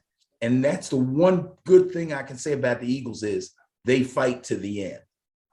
So in that respect, this could be a good game. And in that respect, the Lions need to watch out. But I believe that the Lions have the personnel to handle this game. And it shouldn't even really be that big a deal. If they really come in, we're home. We believe we can win. We played well against the Rams, who are far better than the Eagles. This is our game to lose. We will take these boys out. They come in with that attitude, Lions win the game. Okay, all right. And this is an away game, so the Eagles have to go into Detroit and handle this business. So, all right, there we go. Next up, Tennessee Titans at Indianapolis Colts. Benny, I do believe this is the smallest bias of the weekend at 0.2. Favors the Indianapolis Colts. Ah, man. Buckner versus King Henry at the line of scrimmage. There should be a few good collisions in that game. I don't. And I think this could be. Did I list this as a? I don't know. You've been getting real wishy-washy with this intriguing game of the week. I listed that as an intrigue. I have 4 potential intriguing games. Potential, dude. How can you have 4 potential intriguing games of the week? Because I have to make a decision. But you can only have 1. I will have 1. I only write an article a week. Make a decision. Oh, don't worry. I'll have 1 before I write it. You're hilarious. You should go down the list and go, that one. Oh, I should. Yeah, Okay. it's too easy. You know, as Listen, soon as you say I'm gonna should, tell it you was- why. I'm gonna tell you why you can scratch this one off your list. Okay. Okay. Number one, the Titans are hot like fire. Number two, the Colts have a lot of injuries on defense.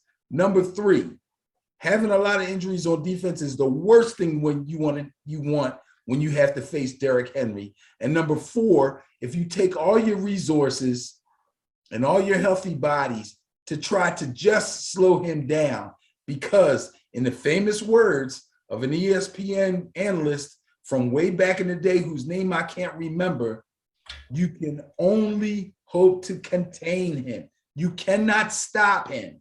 You can only hope to contain him. If you do that, Ryan Tannehill has proven that he can hurt you. If you let him get in the red zone, he can hurt you with the pass or the run. A.J. Brown is feeling good, and he's finding Julio with the tiptoe catches on the sideline. This offense is really, really cranking it up. Really cranking it up. I'm taking the Titans. I'm sure about this one. Titans don't win, I'll be shocked on this one. This is the interesting point here.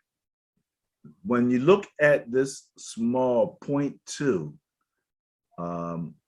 bias plus score, the Titans actually were ranked 9th in net points, higher than the Indianapolis Colts, who were ranked 12th. 4.1 minus 2.9. So if you said 4 and 3, you see they're about a point apart. Very close net point wise.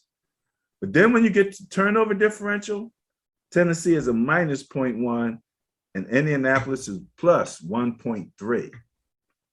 So that's what swung it to the Colts, is the turnover differential. And that's, yeah, I see it's 0.2. I understand that. So it's interesting because I didn't think of Tennessee as being a high turnover team now, especially with Henry. He doesn't fumble. That's one thing he's really good at. He doesn't fumble. Tannehill doesn't really fumble. Tannehill doesn't really throw interceptions. Wentz has had his issues, but he's playing much better now that he's with the Colts.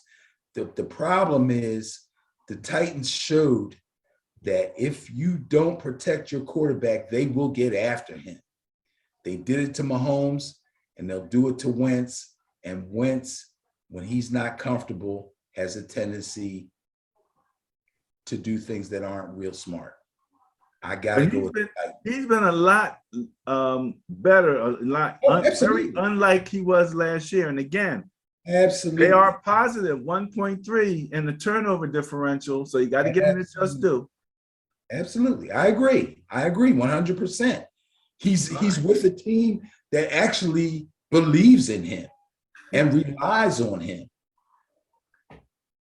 All right, so, but you're going with the Titans. That's right. All right, there you go. Cincinnati Bengals at New York Jets. Bias plus score 25.4 favors the Cincinnati Bengals. Oh, we don't have to talk about this one much. Take the Bengals. The Jets have nothing going for them. Poor Mike White, or whatever his name is. Geez, I hope Zach Wilson gets back soon. Oh, no, you know what? He's got a PCL. He's out. They said 2 to 4 weeks, but a PCL, that's 4 weeks. Okay, all right. Yeah. So we're going into week 8, 9, 10, 11. So you're talking 12, somewhere on 12, 13. Yeah, they'll be dead and buried by then. They'll be vying for that number 1 pick again. All right, there you go. I've heard the tank word. I've heard the tank word being whispered. The what more word? than one team. Tank? For more than one team. All right. Well, Ben, not this section, but maybe we'll have to have your brother come in and let us know who are the tankable college recruits. Who would you be tanking for if you're going to tank? Any team was going to tank. Yeah, I'll have to talk to him because I'll tell you what, we were talking about the kid Rattler at Oklahoma. He just got his job took. Really? We're talking about him being a top 3 pick as a quarterback in this draft coming up. And he had his job taken away from him. snatched. Wow. Yeah, crazy. Kind of like Sam Darnold, right? No, not no. No, Worse, not eh? no. All right. Cincinnati Bengals, New York Jets. Benz is going with the bias in this particular case. LA Rams at Houston Texans, 24.9. Bias plus score favors the LA Rams. Oh, another easy one. Take the Rams. Oh, he says. All right, we're going to keep I need a moving. challenge. Patriots at LA Chargers. Potential intriguing game. Bias plus score 5.4 favors the New England Patriots. The skill is among us. But let's face it, man. The Chargers. This one's Chargers interesting. are coming in 18th in net points at minus 0.3. Partly because, This one's interesting. This one is worthy of being on your intriguing game list as a possible candidate. You think so? You got a lot of things going on here. You have a proven offensive machine with the LA Chargers, who also have a proven weak run defense. You have the New England Patriots, who are chugging along with lesser talent, but superior coaching and making it work. You have East Coast versus West Coast. You have East Coast going to the West Coast. You have Mac Jones, right now the top rookie quarterback of this class, against Herbert, who proved himself to be the top quarterback of last year's rookie class. This game got a lot going for it. Hey, Ben, remember you said you talked about the Chargers rush defense? I'm looking here. It looks to me as if it is an absolute last place, giving up the most yardage at 162.5 yards per game. Yes. And guess what? Success in the run game makes Mac Jones better. This one's scary. The only way the Chargers win this game is Herbert's got to light it up. And the Patriots defense ain't no slouch. Hey, look, Patriots defense is ranked 5th, giving up 20 points per game. Oh my goodness. Okay. All right, What the Chargers score? We've been tracking their defense, and people have questioned their defense, but hey, top 5 right there. They're only giving up 20 points a game. That's pretty good. What are the Chargers scoring per game? The Chargers are scoring 24.7 points per game, but they're giving up 25. Yeah, I don't know if that's good enough. Golly. The thing about again, that's interesting with the Patriots is, again, their efficiency, and they are going to run the ball. You know what I mean? So the Chargers might not be hitting their average against this Patriot defense. And with the amount of time that they're going to have the ball with the Patriots, if they're able to move the ball on the ground and run that clock and do the things that they do, eat up a game. So yeah, I agree with you. This, to me, is an intriguing game for all the things that you said too. Yeah, I'm going to take the fact that the Chargers are home, that they're coming off a bye, that their new head coach is in line to be the next guy called a genius. Okay, and that they should be able to move the ball on any damn body. If they have taken the extra time on the bye week to properly prepare for the New England offense, which I think they have the firepower to either get in a scoring match or, in fact, blow the Patriots out of the water. I'm going to take the Chargers. It will probably be a really, really nip and tuck tight game. Could be a high scoring game, could be a low scoring game, but it's going to be tight regardless of which way it goes. I'm going to take the Chargers. Going against the bias. All right. Hey, look, I can understand it. I mean, man, we know that game against the Jets is kind of a skew. A lot of points were scored, and it really makes it look better for the Patriots. But Mac Jones is starting to feel himself, starting to see what's going on. Absolutely. Absolutely. All right, there you go. Jacksonville Jaguars at the Seattle Seahawks. Oh, God. 9.7 favorites. The Seattle Seahawks is Geno time still. I told you I was let me tell you something. Ever since Geno who was that, with the Jets, where he hit the guy or the guy hit him and the guy punched him in the face. Over some money because Geno tried to stiff him for a few $100 or something stupid. Yeah, for a fundraiser. It's like, I question, I'm like, is this guy missing a link somewhere or something going on with him or what? But when he first came in relief for Russell, he actually looked like he had some level of command of this offense. So, you got to give it to him, but it has not turned into wins for them. I think he does have a pretty good level of command of the Seahawks offense. I think he's been around long enough and is enough of a professional to do his due diligence as a backup quarterback and understand the system that's in place with the team that he's on. But everybody's not built to be an NFL starting quarterback.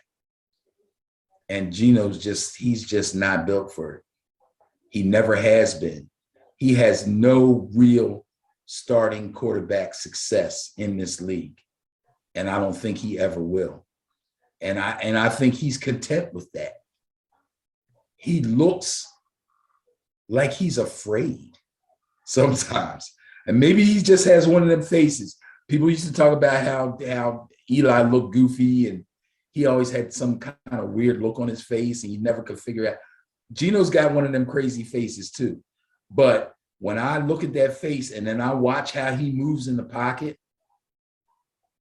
it's not pretty. This guy is not built to be an NFL starting quarterback. He's just not. But they're facing the Jaguars. I understand that. And I hate to say it, but I'm going to say it. The Jacksonville Jaguars are going to go to Seattle and get their second win of the season. Oh, boy. He said it. I called the first one. My goodness. In the second one.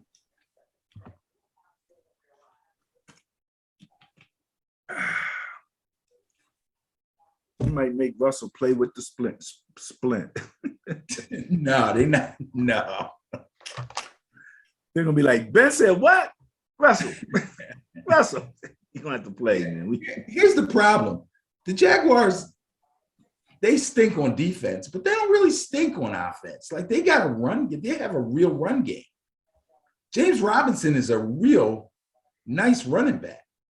They don't have great receivers and they're playing with a rookie quarterback. So they're going to have some issues, but I think they know enough and they got enough of a game plan that they can move the ball. And the Seattle defense isn't doing anything special. I mean, basically, what's his name? The safety.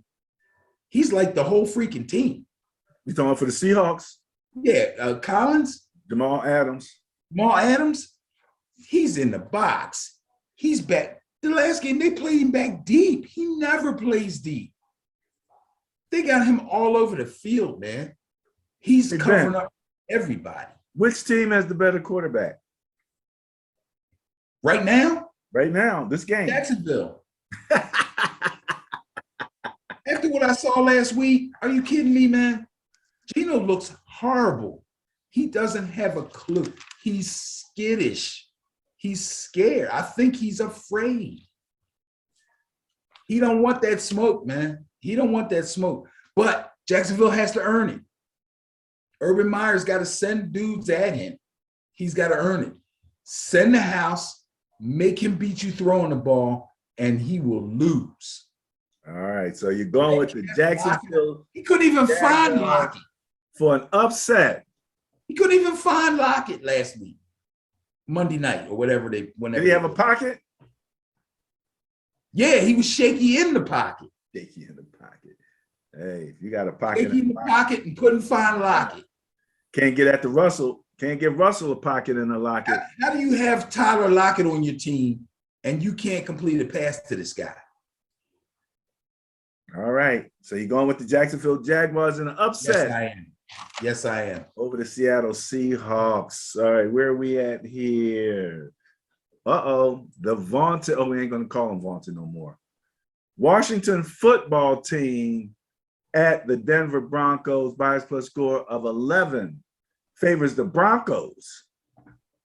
How the Broncos are favored for anything, I would never know except for the fact that they're playing the Washington football team. There you go. Both teams are in the negative. The Broncos are just less negative. Bro, I don't know which. Actually, excuse me, the Broncos are positive. 1.9 points per game, ranked 14th compared to Washington, who's 27th, ranked with a minus 9.1. So there you go. This may be the two most disappointing teams of this early part of the NFL season. Wow. Both of these teams were expected to be far better than they have been. But now we're starting to settle into reality and realizing that they just aren't what we thought they were going to be. You know, they're the opposite of they are who we thought they were. You know what I mean? They are not who we thought they were going to be. But that being said, I'm going to go with the guys that are home at Mile High because I just don't know what else the heck to do. I mean, Teddy Bridgewater, come on, dude. Don't lose your job to Drew Lock. There are whispers out there that they're just going to throw in the towel and put Drew Lock in there. And I think it's crazy to do, first of all. But if they give up on you now, Teddy, you're going to be hard pressed to ever start again, bro, unless you go somewhere as a backup and the starter gets hurt. You don't want to put yourself in that position. Keep this job, man. Keep this job. Denver Broncos, Ben's going with the bias. Win this game, going with the bias and the Broncos. All righty. I feel bad for Teddy Two Gloves, man. It's my man. I didn't have this as an intriguing game. And you shouldn't. Tampa Bay Buccaneers at the New Orleans Saints. This is a division contest, right? Yes, it is. We should have to give it the strange factor. Bias plus score, 6.1 favors the Buccaneers. You know what I'm saying? The Saints going to give them some run, or what? You're not looking for a big upset here, are you? I'm not looking for a big upset here. I think the Saints will make it a game if they come in right away with the plan that they ended up using last week, which is Kamara left, Kamara right, Kamara up the middle, Kamara short, Kamara long, let him throw a couple passes, put him back to return punts. They might stay in the game because their receiving core is crap. They have nothing in as far as wide receivers are concerned. They're not helping Jameis Winston at all. If the Buccaneers start to run up the score, which if you remember, when I did last week's recap, Tom Brady has thrown 4 touchdown passes or more in 4 or 5 of his last 7 games. It's scary when you play the Buccaneers, the kind of points that they can put up. Yes, their defense is vulnerable.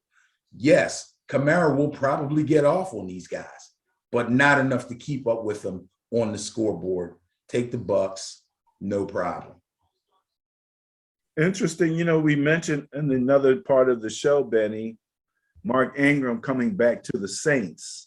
Mm-hmm. You were saying, you know, for, you know, the current running back to the left, current running back to the left, but right. But Ingram comes back. It's basically the same system, right? So he should be able to come back and go right in and play right away. You know, they just plugging him back into something he already knows.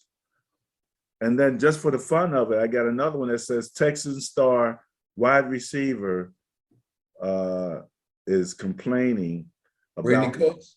yeah, he's pissed.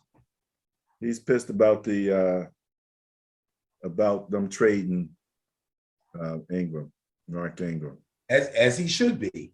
They're giving up. They're giving up. And he stayed there. They let Will Fuller go. He stayed there because he knew he was going to be the number one receiver, thinking he was going to have Deshaun and he was going to have a blow-up season this season like Will Fuller had last season that got him the heck out of there. Then Deshaun goes down with all this stuff. Now they're letting Ingram out of jail. Now Brandon Cooks won't be far behind. Well, They're going to end up blowing this team up, bro. if Brandon Cooks is not far behind, then he might go to a contender. I mean, you know, at least these guys are coming out and getting to go someplace. Go to the freaking Saints. The Saints need him. He was a Saint. He was a Saint too, yeah. Yeah, and what did I say? If Jameis was throwing those guys, if that hadn't been the wide receiver from the Packers, Devontae Adams, those sideline passes would have been completions. First downs, move the ball, move the chains, change field position, so many things. Those guys catch those balls would have been different about that game. They need to be putting out feelers and trying to get Cooks too. Cooks is fast and he's tough. He goes over the middle. Trade deadline is November 2nd? Yep. Voting day. That's the same day we vote, right? November 2nd. Yeah. Interesting. Okay, you're going with the Bucks? Yes, sir. Going with the Bucks. Okay, Benny, that takes us to Sunday night. Sunday. And your favorite quarterback, Kirk Cousins, is going to be hosting He's not my next favorite quarterback, Dak Prescott. 5+9 favors Dallas, even on Minnesota Vikings soil. First of all, Kirk Cousins is not my favorite quarterback. Stop telling people that. He's your favorite quarterback to talk about. Hence, when he does something noteworthy, good, bad, or indifferent, I bring him up. So we end up talking about him a lot. Damn you, Kirk. That $84 million, bro, that's going to hang over your head for a long time. But anyway, wow. I tell you what, bro, you want an intriguing game of the week? This is it. Really? This is it right here. Cowboys coming. I do have it checked. It is checked. Cowboys coming off the bye. Dak had a little calf problem. Not 100% sure if he's 100%. There's some rumors in the air. He's still a little dinged. Okay. Vikings looking good and looking strong so far this season. Justin Jefferson looking nice. Adam Thielen, always dangerous. Dalvin Cook can run on anybody. The weakness with the Vikings is their defense. The weakness with the Cowboys is their defense. If you want to bet the over, by all means do it. This is going to be a straight up shootout. Picking the winner of this one is basically a toss up. I don't want to go with the bias. You know, I like to go against the bias when it's close. But I'm really, really feeling the Cowboys so far this season. I'm going to go with the bias. I'm going to go with the Cowboys to win a shootout in the final seconds or overtime with a late score, field goal, whatever.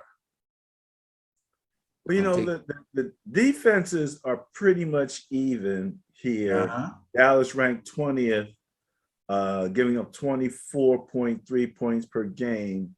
Now, Minnesota is ranked 13th, but that's still 22.8 points per game. So you're talking about 23 and 24, a little less than 2-point differential Right. The defense and what they're giving up. And Big the Vikings haven't faced anything like Dak and the boys yet. Yeah, well, that's the thing. That's where the big difference is. Minnesota's coming in 14th in scoring at averaging 24.5 points per game. Dallas is numero uno, 10 points more at 34.2 points per game. So Dallas is scoring 34 points a game. That's you're gonna have to get your big boy pants on to match that scoring. And it really shows up right here in the bias. The differential is mainly the differences in the two offenses. So that's going to be interesting to see how that is. And yes, I do have it. And I really like these games where it's the only game, the Sunday night, Monday night, Thursday night games. If Thursday's so soon, I don't have time to really write a piece for Thursday night by the time I finish doing this. But long story short, Monday night, Sunday night, oh yeah, that's nice, man. You can sit back and just watch that game and see all of the little things that go on in a game. I really have come to appreciate that. All right.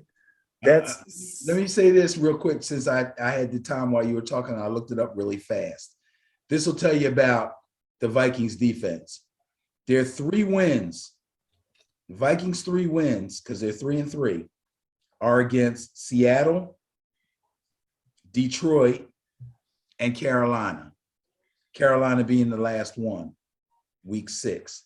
They're just coming off the bye, just like the Cowboys are. They both had the same bye week last week. So they are both very prepared for each other.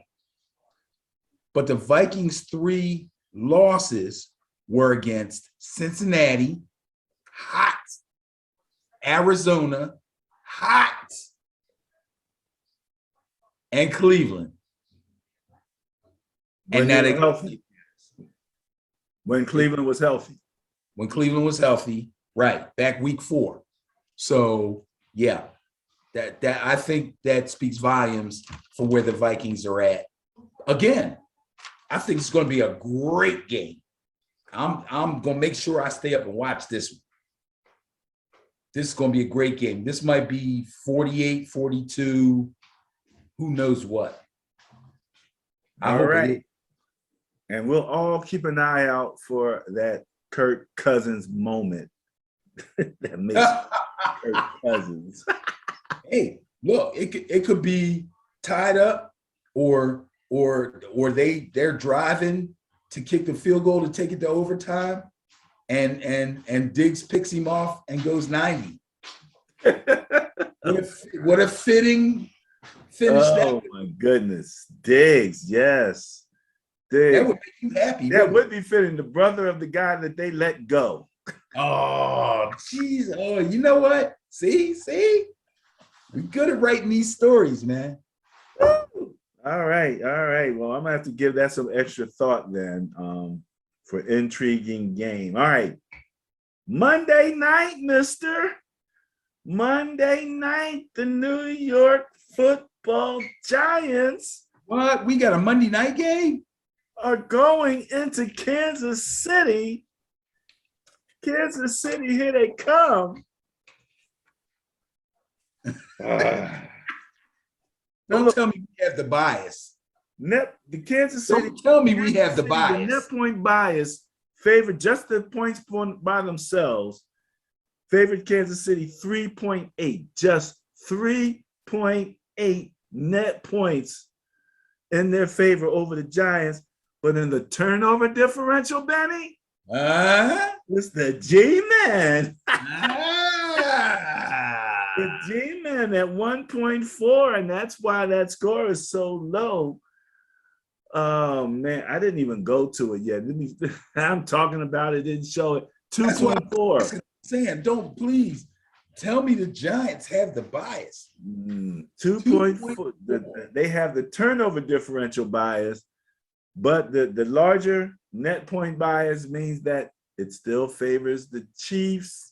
I'm going to keep this one Chiefs in their turnover ways. Bro, I'm going to keep this one short and sweet. The Giants are going to win this game. The Giants are going to shock everybody. and they're going to win this game because the Giants understand who they are. The Chiefs right now are searching for their identity. They are not who they even thought they were. Okay? Tyreek Hill, everybody didn't figure out how to play.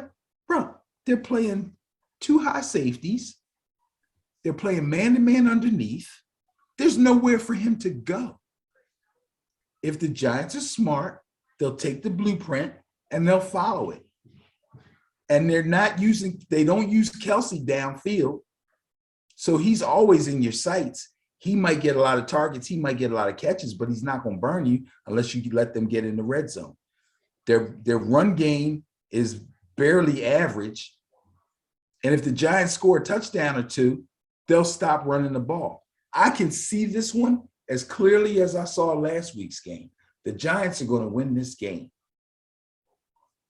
Book it. Book it. All righty. Hey, look. Ladies and gentlemen, that's why you come here, to see the malcontents, the disconnects, the disagreements. I can't go with that. I can't go for that. Maybe that'll be our new theme song, Benny. I can't go for that. I can't go for that. That'd be a good Yeah, one. I went with too many biases in this week. You know, I can only go with so many. Hard to go against the numbers. But ladies and gentlemen, that wraps up the Pro Football Bias Plus reports for NFL Week 8, 2021. Thank you very much. Next up, current events. Let's go to the Ben and Barry Facebook page and run through the topics for this week. Ben, this is an article, Sky Sports, talking about what's next for the NFL in Europe. And I made a note here, it says, time is coming when it will be commonplace to take in an NFL game while visiting the EU. You know what I mean? Yeah, we have to be in Paris. And while there, we took in the Rams versus the 49ers.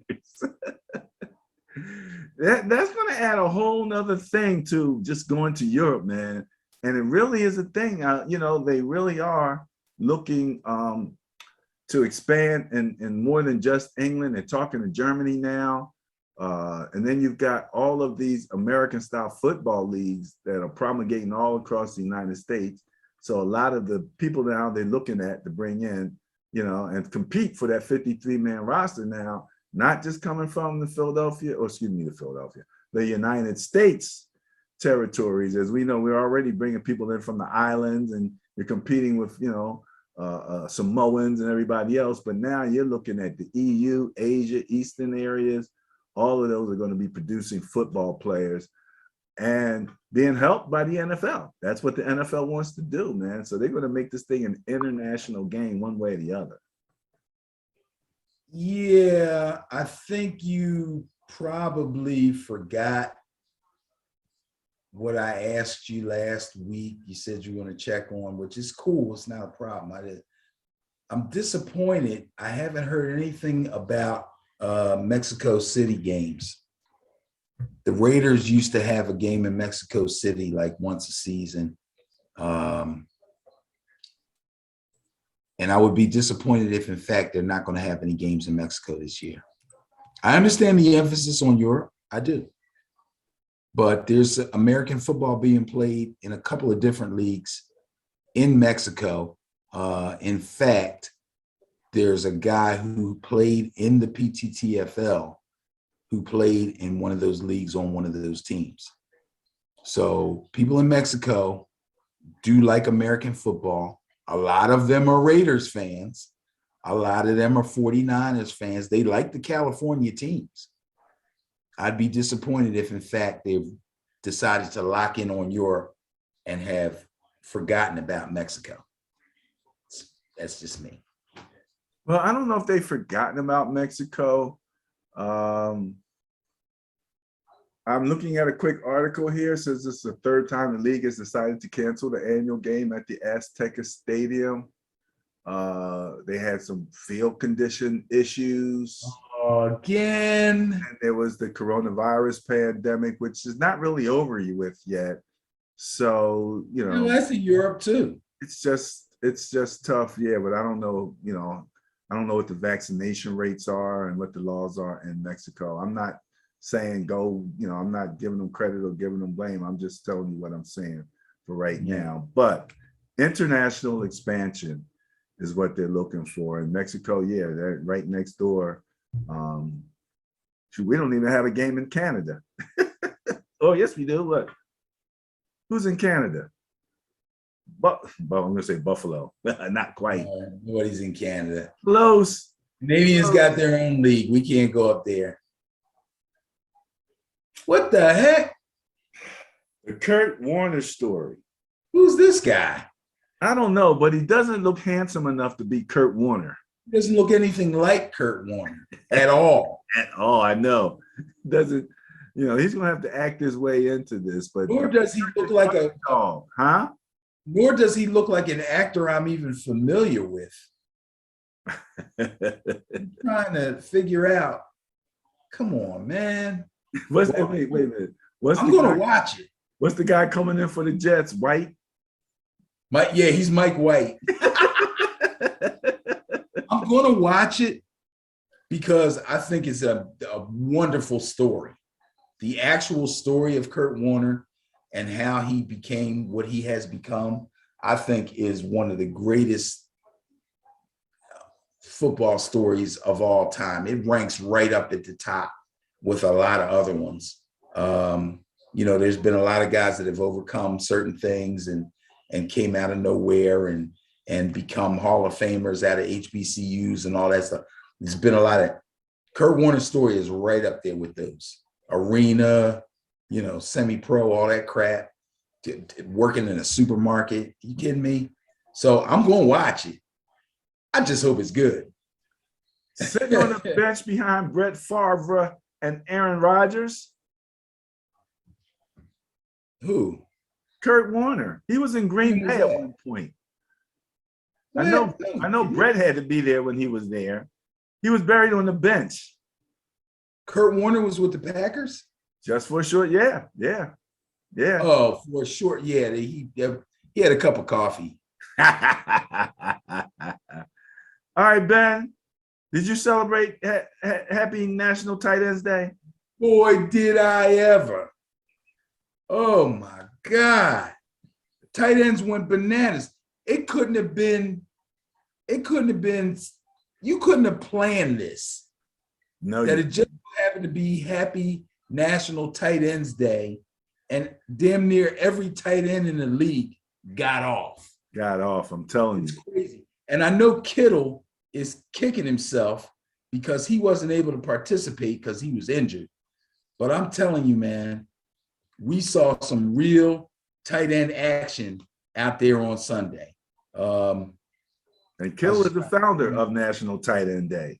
He is one of the founders, if not. Yes, him and Kelsey have been running that tight end university, and a lot of these younger guys that are out there now and that are beginning to thrive on their teams have attended tight end university this season and possibly seasons in the past.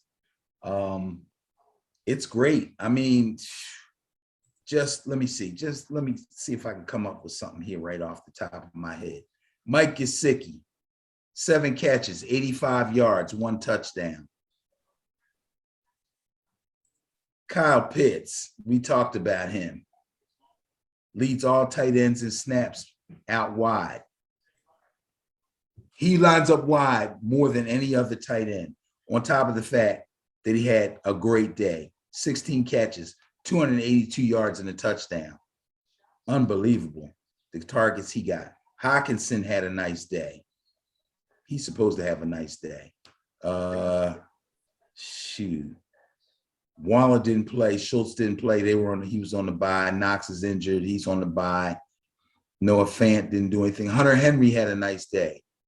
CJ Uzomah. Used to be TJ Houshmandzadeh. Now they got CJ Uzomah. He had a nice day. Zach Ertz had a nice day. Tyler Higbee. Dallas Goedert caught some passes. I think Mo Alley Cox scored. The list goes on and on. It's crazy. Guys was getting off. It was tight end day. It was a beautiful tight end day. It really was. I loved it. All right. So that's happy National Tight Ends Day. We'll see you next year. Ben, having a little bit of fun. I saw this. Did you notice this? Andy Reid looking at the playbook. I saw that, man. That's not funny, man. Shame on you. It's hilarious. Shame on you. And it's Waffle House of all places. I know. At least it could be an upscale restaurant. I don't know, man. My people love the Waffle House. What you talking about? That's Andy, though, man. Come on, man. Look, you can get a burger at the Waffle House. Come on, man. Yeah, he does like burgers. He did say He that. likes the burger. All right. Congratulations to Tom Brady, 600th career pass for a touchdown. Just wanted to make sure that we gave the man his just dues. First player in NFL history with 600. So did you happen to document with the gentleman who got the ball? First of all, Mike Evans caught the touchdown pass, either forgot or was unaware that that was the 600th career touchdown pass for Tom Brady, gave it to a fan. Later, when they realized it, and it's funny because I didn't see it in a replay, but if you watch the game over again, you'll see it. Somebody must have told Mike Evans on the sideline what he had done, and he was like, he was like, oh no. So the guy goes, asks the guy for it back, and the guy swung himself a nice little deal. I don't know if I have everything. I know he got 2 years season tickets for 2 years. He got a Bitcoin. He got an autographed ball. He got autographed ball and cleats from Gronk. I don't know how he swung that. And I think he got 2 autographed jerseys. So he got himself a nice little haul. And I think that's more than fair. He didn't fight, you know. People are like, oh, he should have kept it. He could have got more. Come on, man. He's a football fan. He's a football fan. How you going to deny the GOAT the ball that he threw for his 600th touchdown?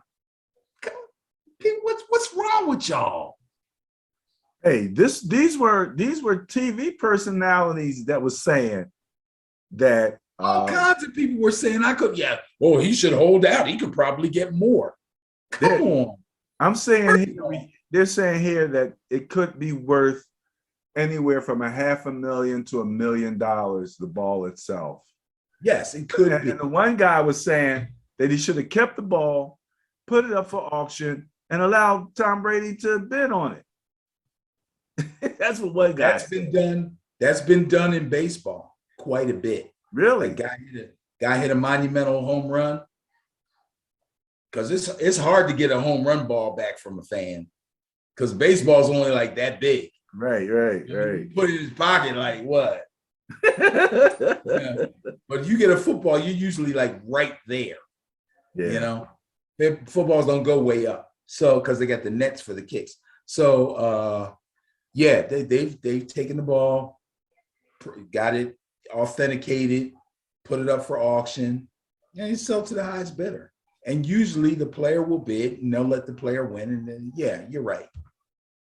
But I don't, for me, the 2-year season tickets would have been good enough for me. Yeah, I know what you're saying. I mean, you know, I've been fine. He got, like you said, he got Bitcoin, he got the season passes, $1,000 credit at the team store. So those autographed jerseys, he could auction them.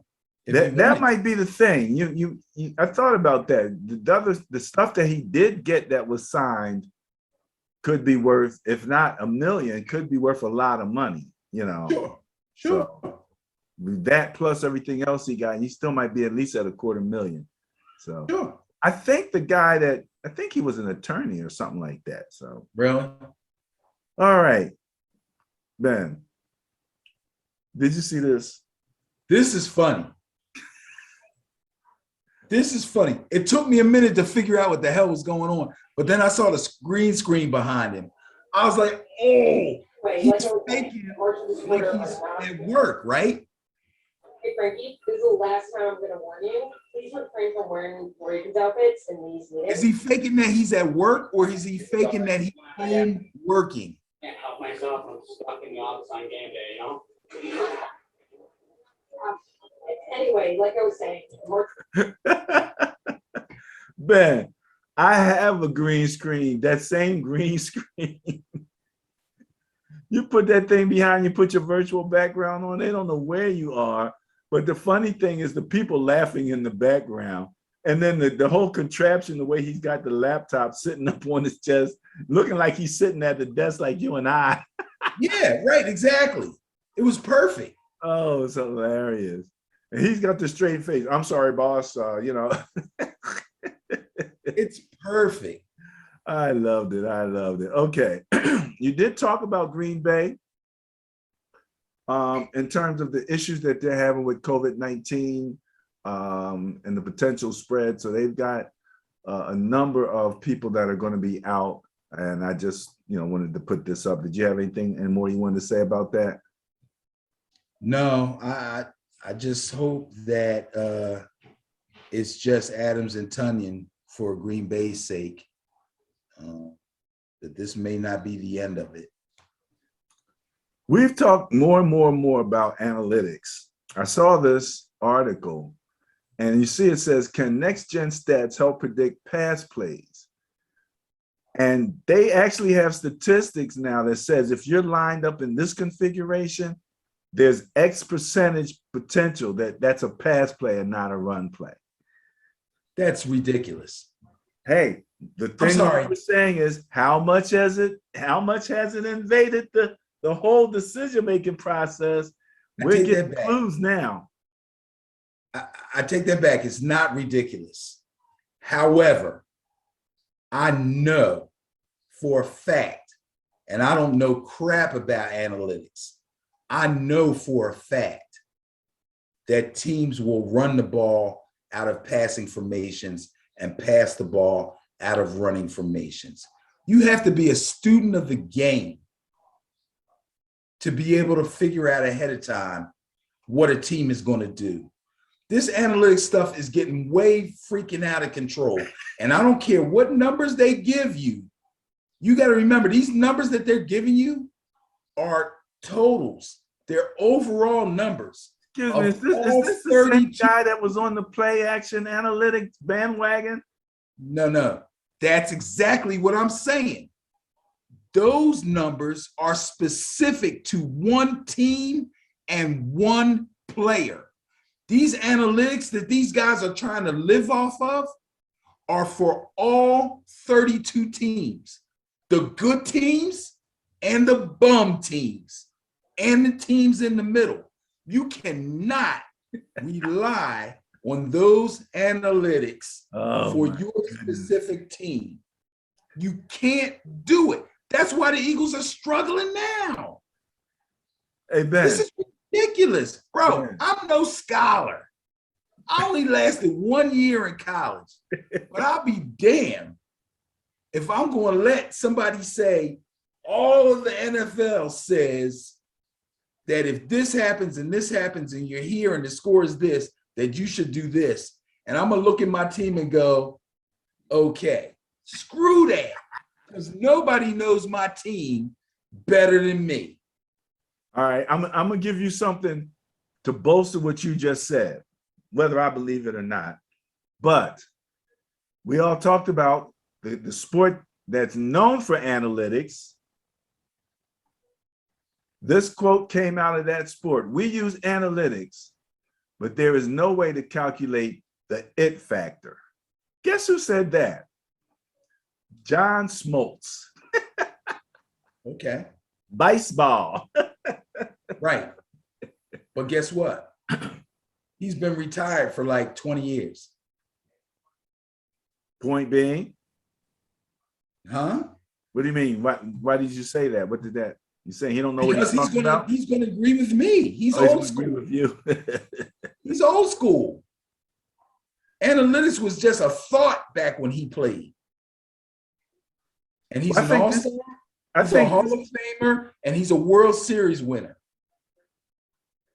You I think this cannot. kid was using analytics, Ben. I think he was studying some film, using some analytics. Did you see what he just did? Yeah, that has nothing to do with analytics, bro. Stop. You're out of control. Stop. That's film study, not analytics. Dude's been studying film since freaking Paul Brown started the Browns back in the freaking 30s. It's ridiculous. 70% of the time when that team lines up in that formation, they're going to pitch it out to the running back running to the You right. can get that off of film study that has nothing to do with analytics. Stop it. Oh, God, you're killing me. Woo! Don't you love it? Don't you love it? All right, Benny, don't have much beyond that. There was some discussion in this week with Mr. Goodell talking about the Washington situation, basically. Yeah, I want to talk about that. Do you? Okay, well, I'm gonna let you talk about that. I don't really have anything else that I want to talk about right now, so you can wrap it up from there. You go. You got So it. real fast. So he gives his little address, and some of the questions from the media revolved around the question of why is it that the emails and the information about the investigation hasn't been made public. And basically his answer was because we want to protect the anonymity of the people who helped us with the investigation, quote unquote, the snitches. So, well, I shouldn't say snitches because some of these people who gave information had some wrong done to them. And a lot of them were females. Okay. This has. Yeah, I do believe there is a better corporate word than snitches. Yeah, I know. But they did. They spilled the beans. They said he did this, he did that, he condoned it, he knew about it. They gave names. They named names, they named times, and they named places. Okay. One of the places was a thing they gave, the Washington team gave. They had the cheerleaders come down under false pretenses and then force the girls to walk around topless and do and it was all season ticket holders, but they were all men. Okay, that's just one example. This team is rampant with sexism and misogyny and all kind of crazy stuff, and it's all condoned by that owner. But if they let this stuff out, it'll kill that owner and another owner and another owner, because as you have agreed with me, this is basically the good old boys network. These dudes are all rich, they're all Republican, and they're almost all Trumpers. And you follow the money, bro, it's all there. And the NFL does not want to see somebody go down like that old nincompoop that used to own the Los Angeles Clippers back in the day. They don't want to see that happen. But I'm telling you, it's the same thing. They're not going to let this stuff out. Hey, Ben, it's interesting that you mentioned that because this week, Houston Texans owner, it came out that he was given he was speaking to some group. I think this was back in May. And instead of calling it COVID-19, he called it the China virus.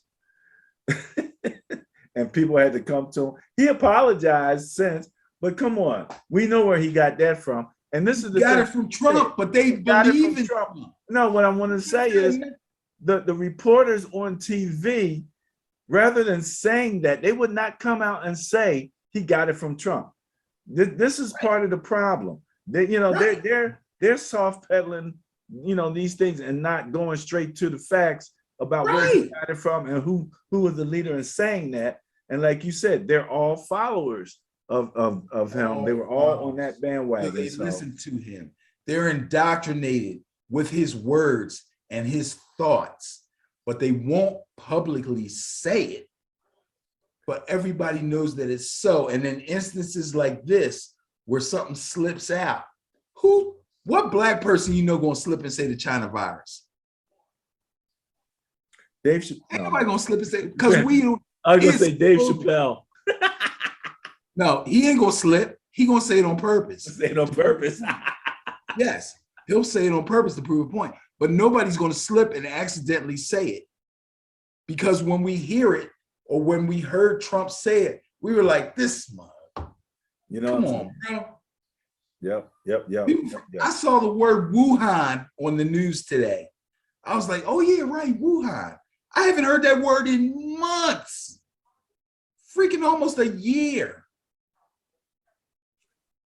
Interesting. Very interesting. Very interesting. All right.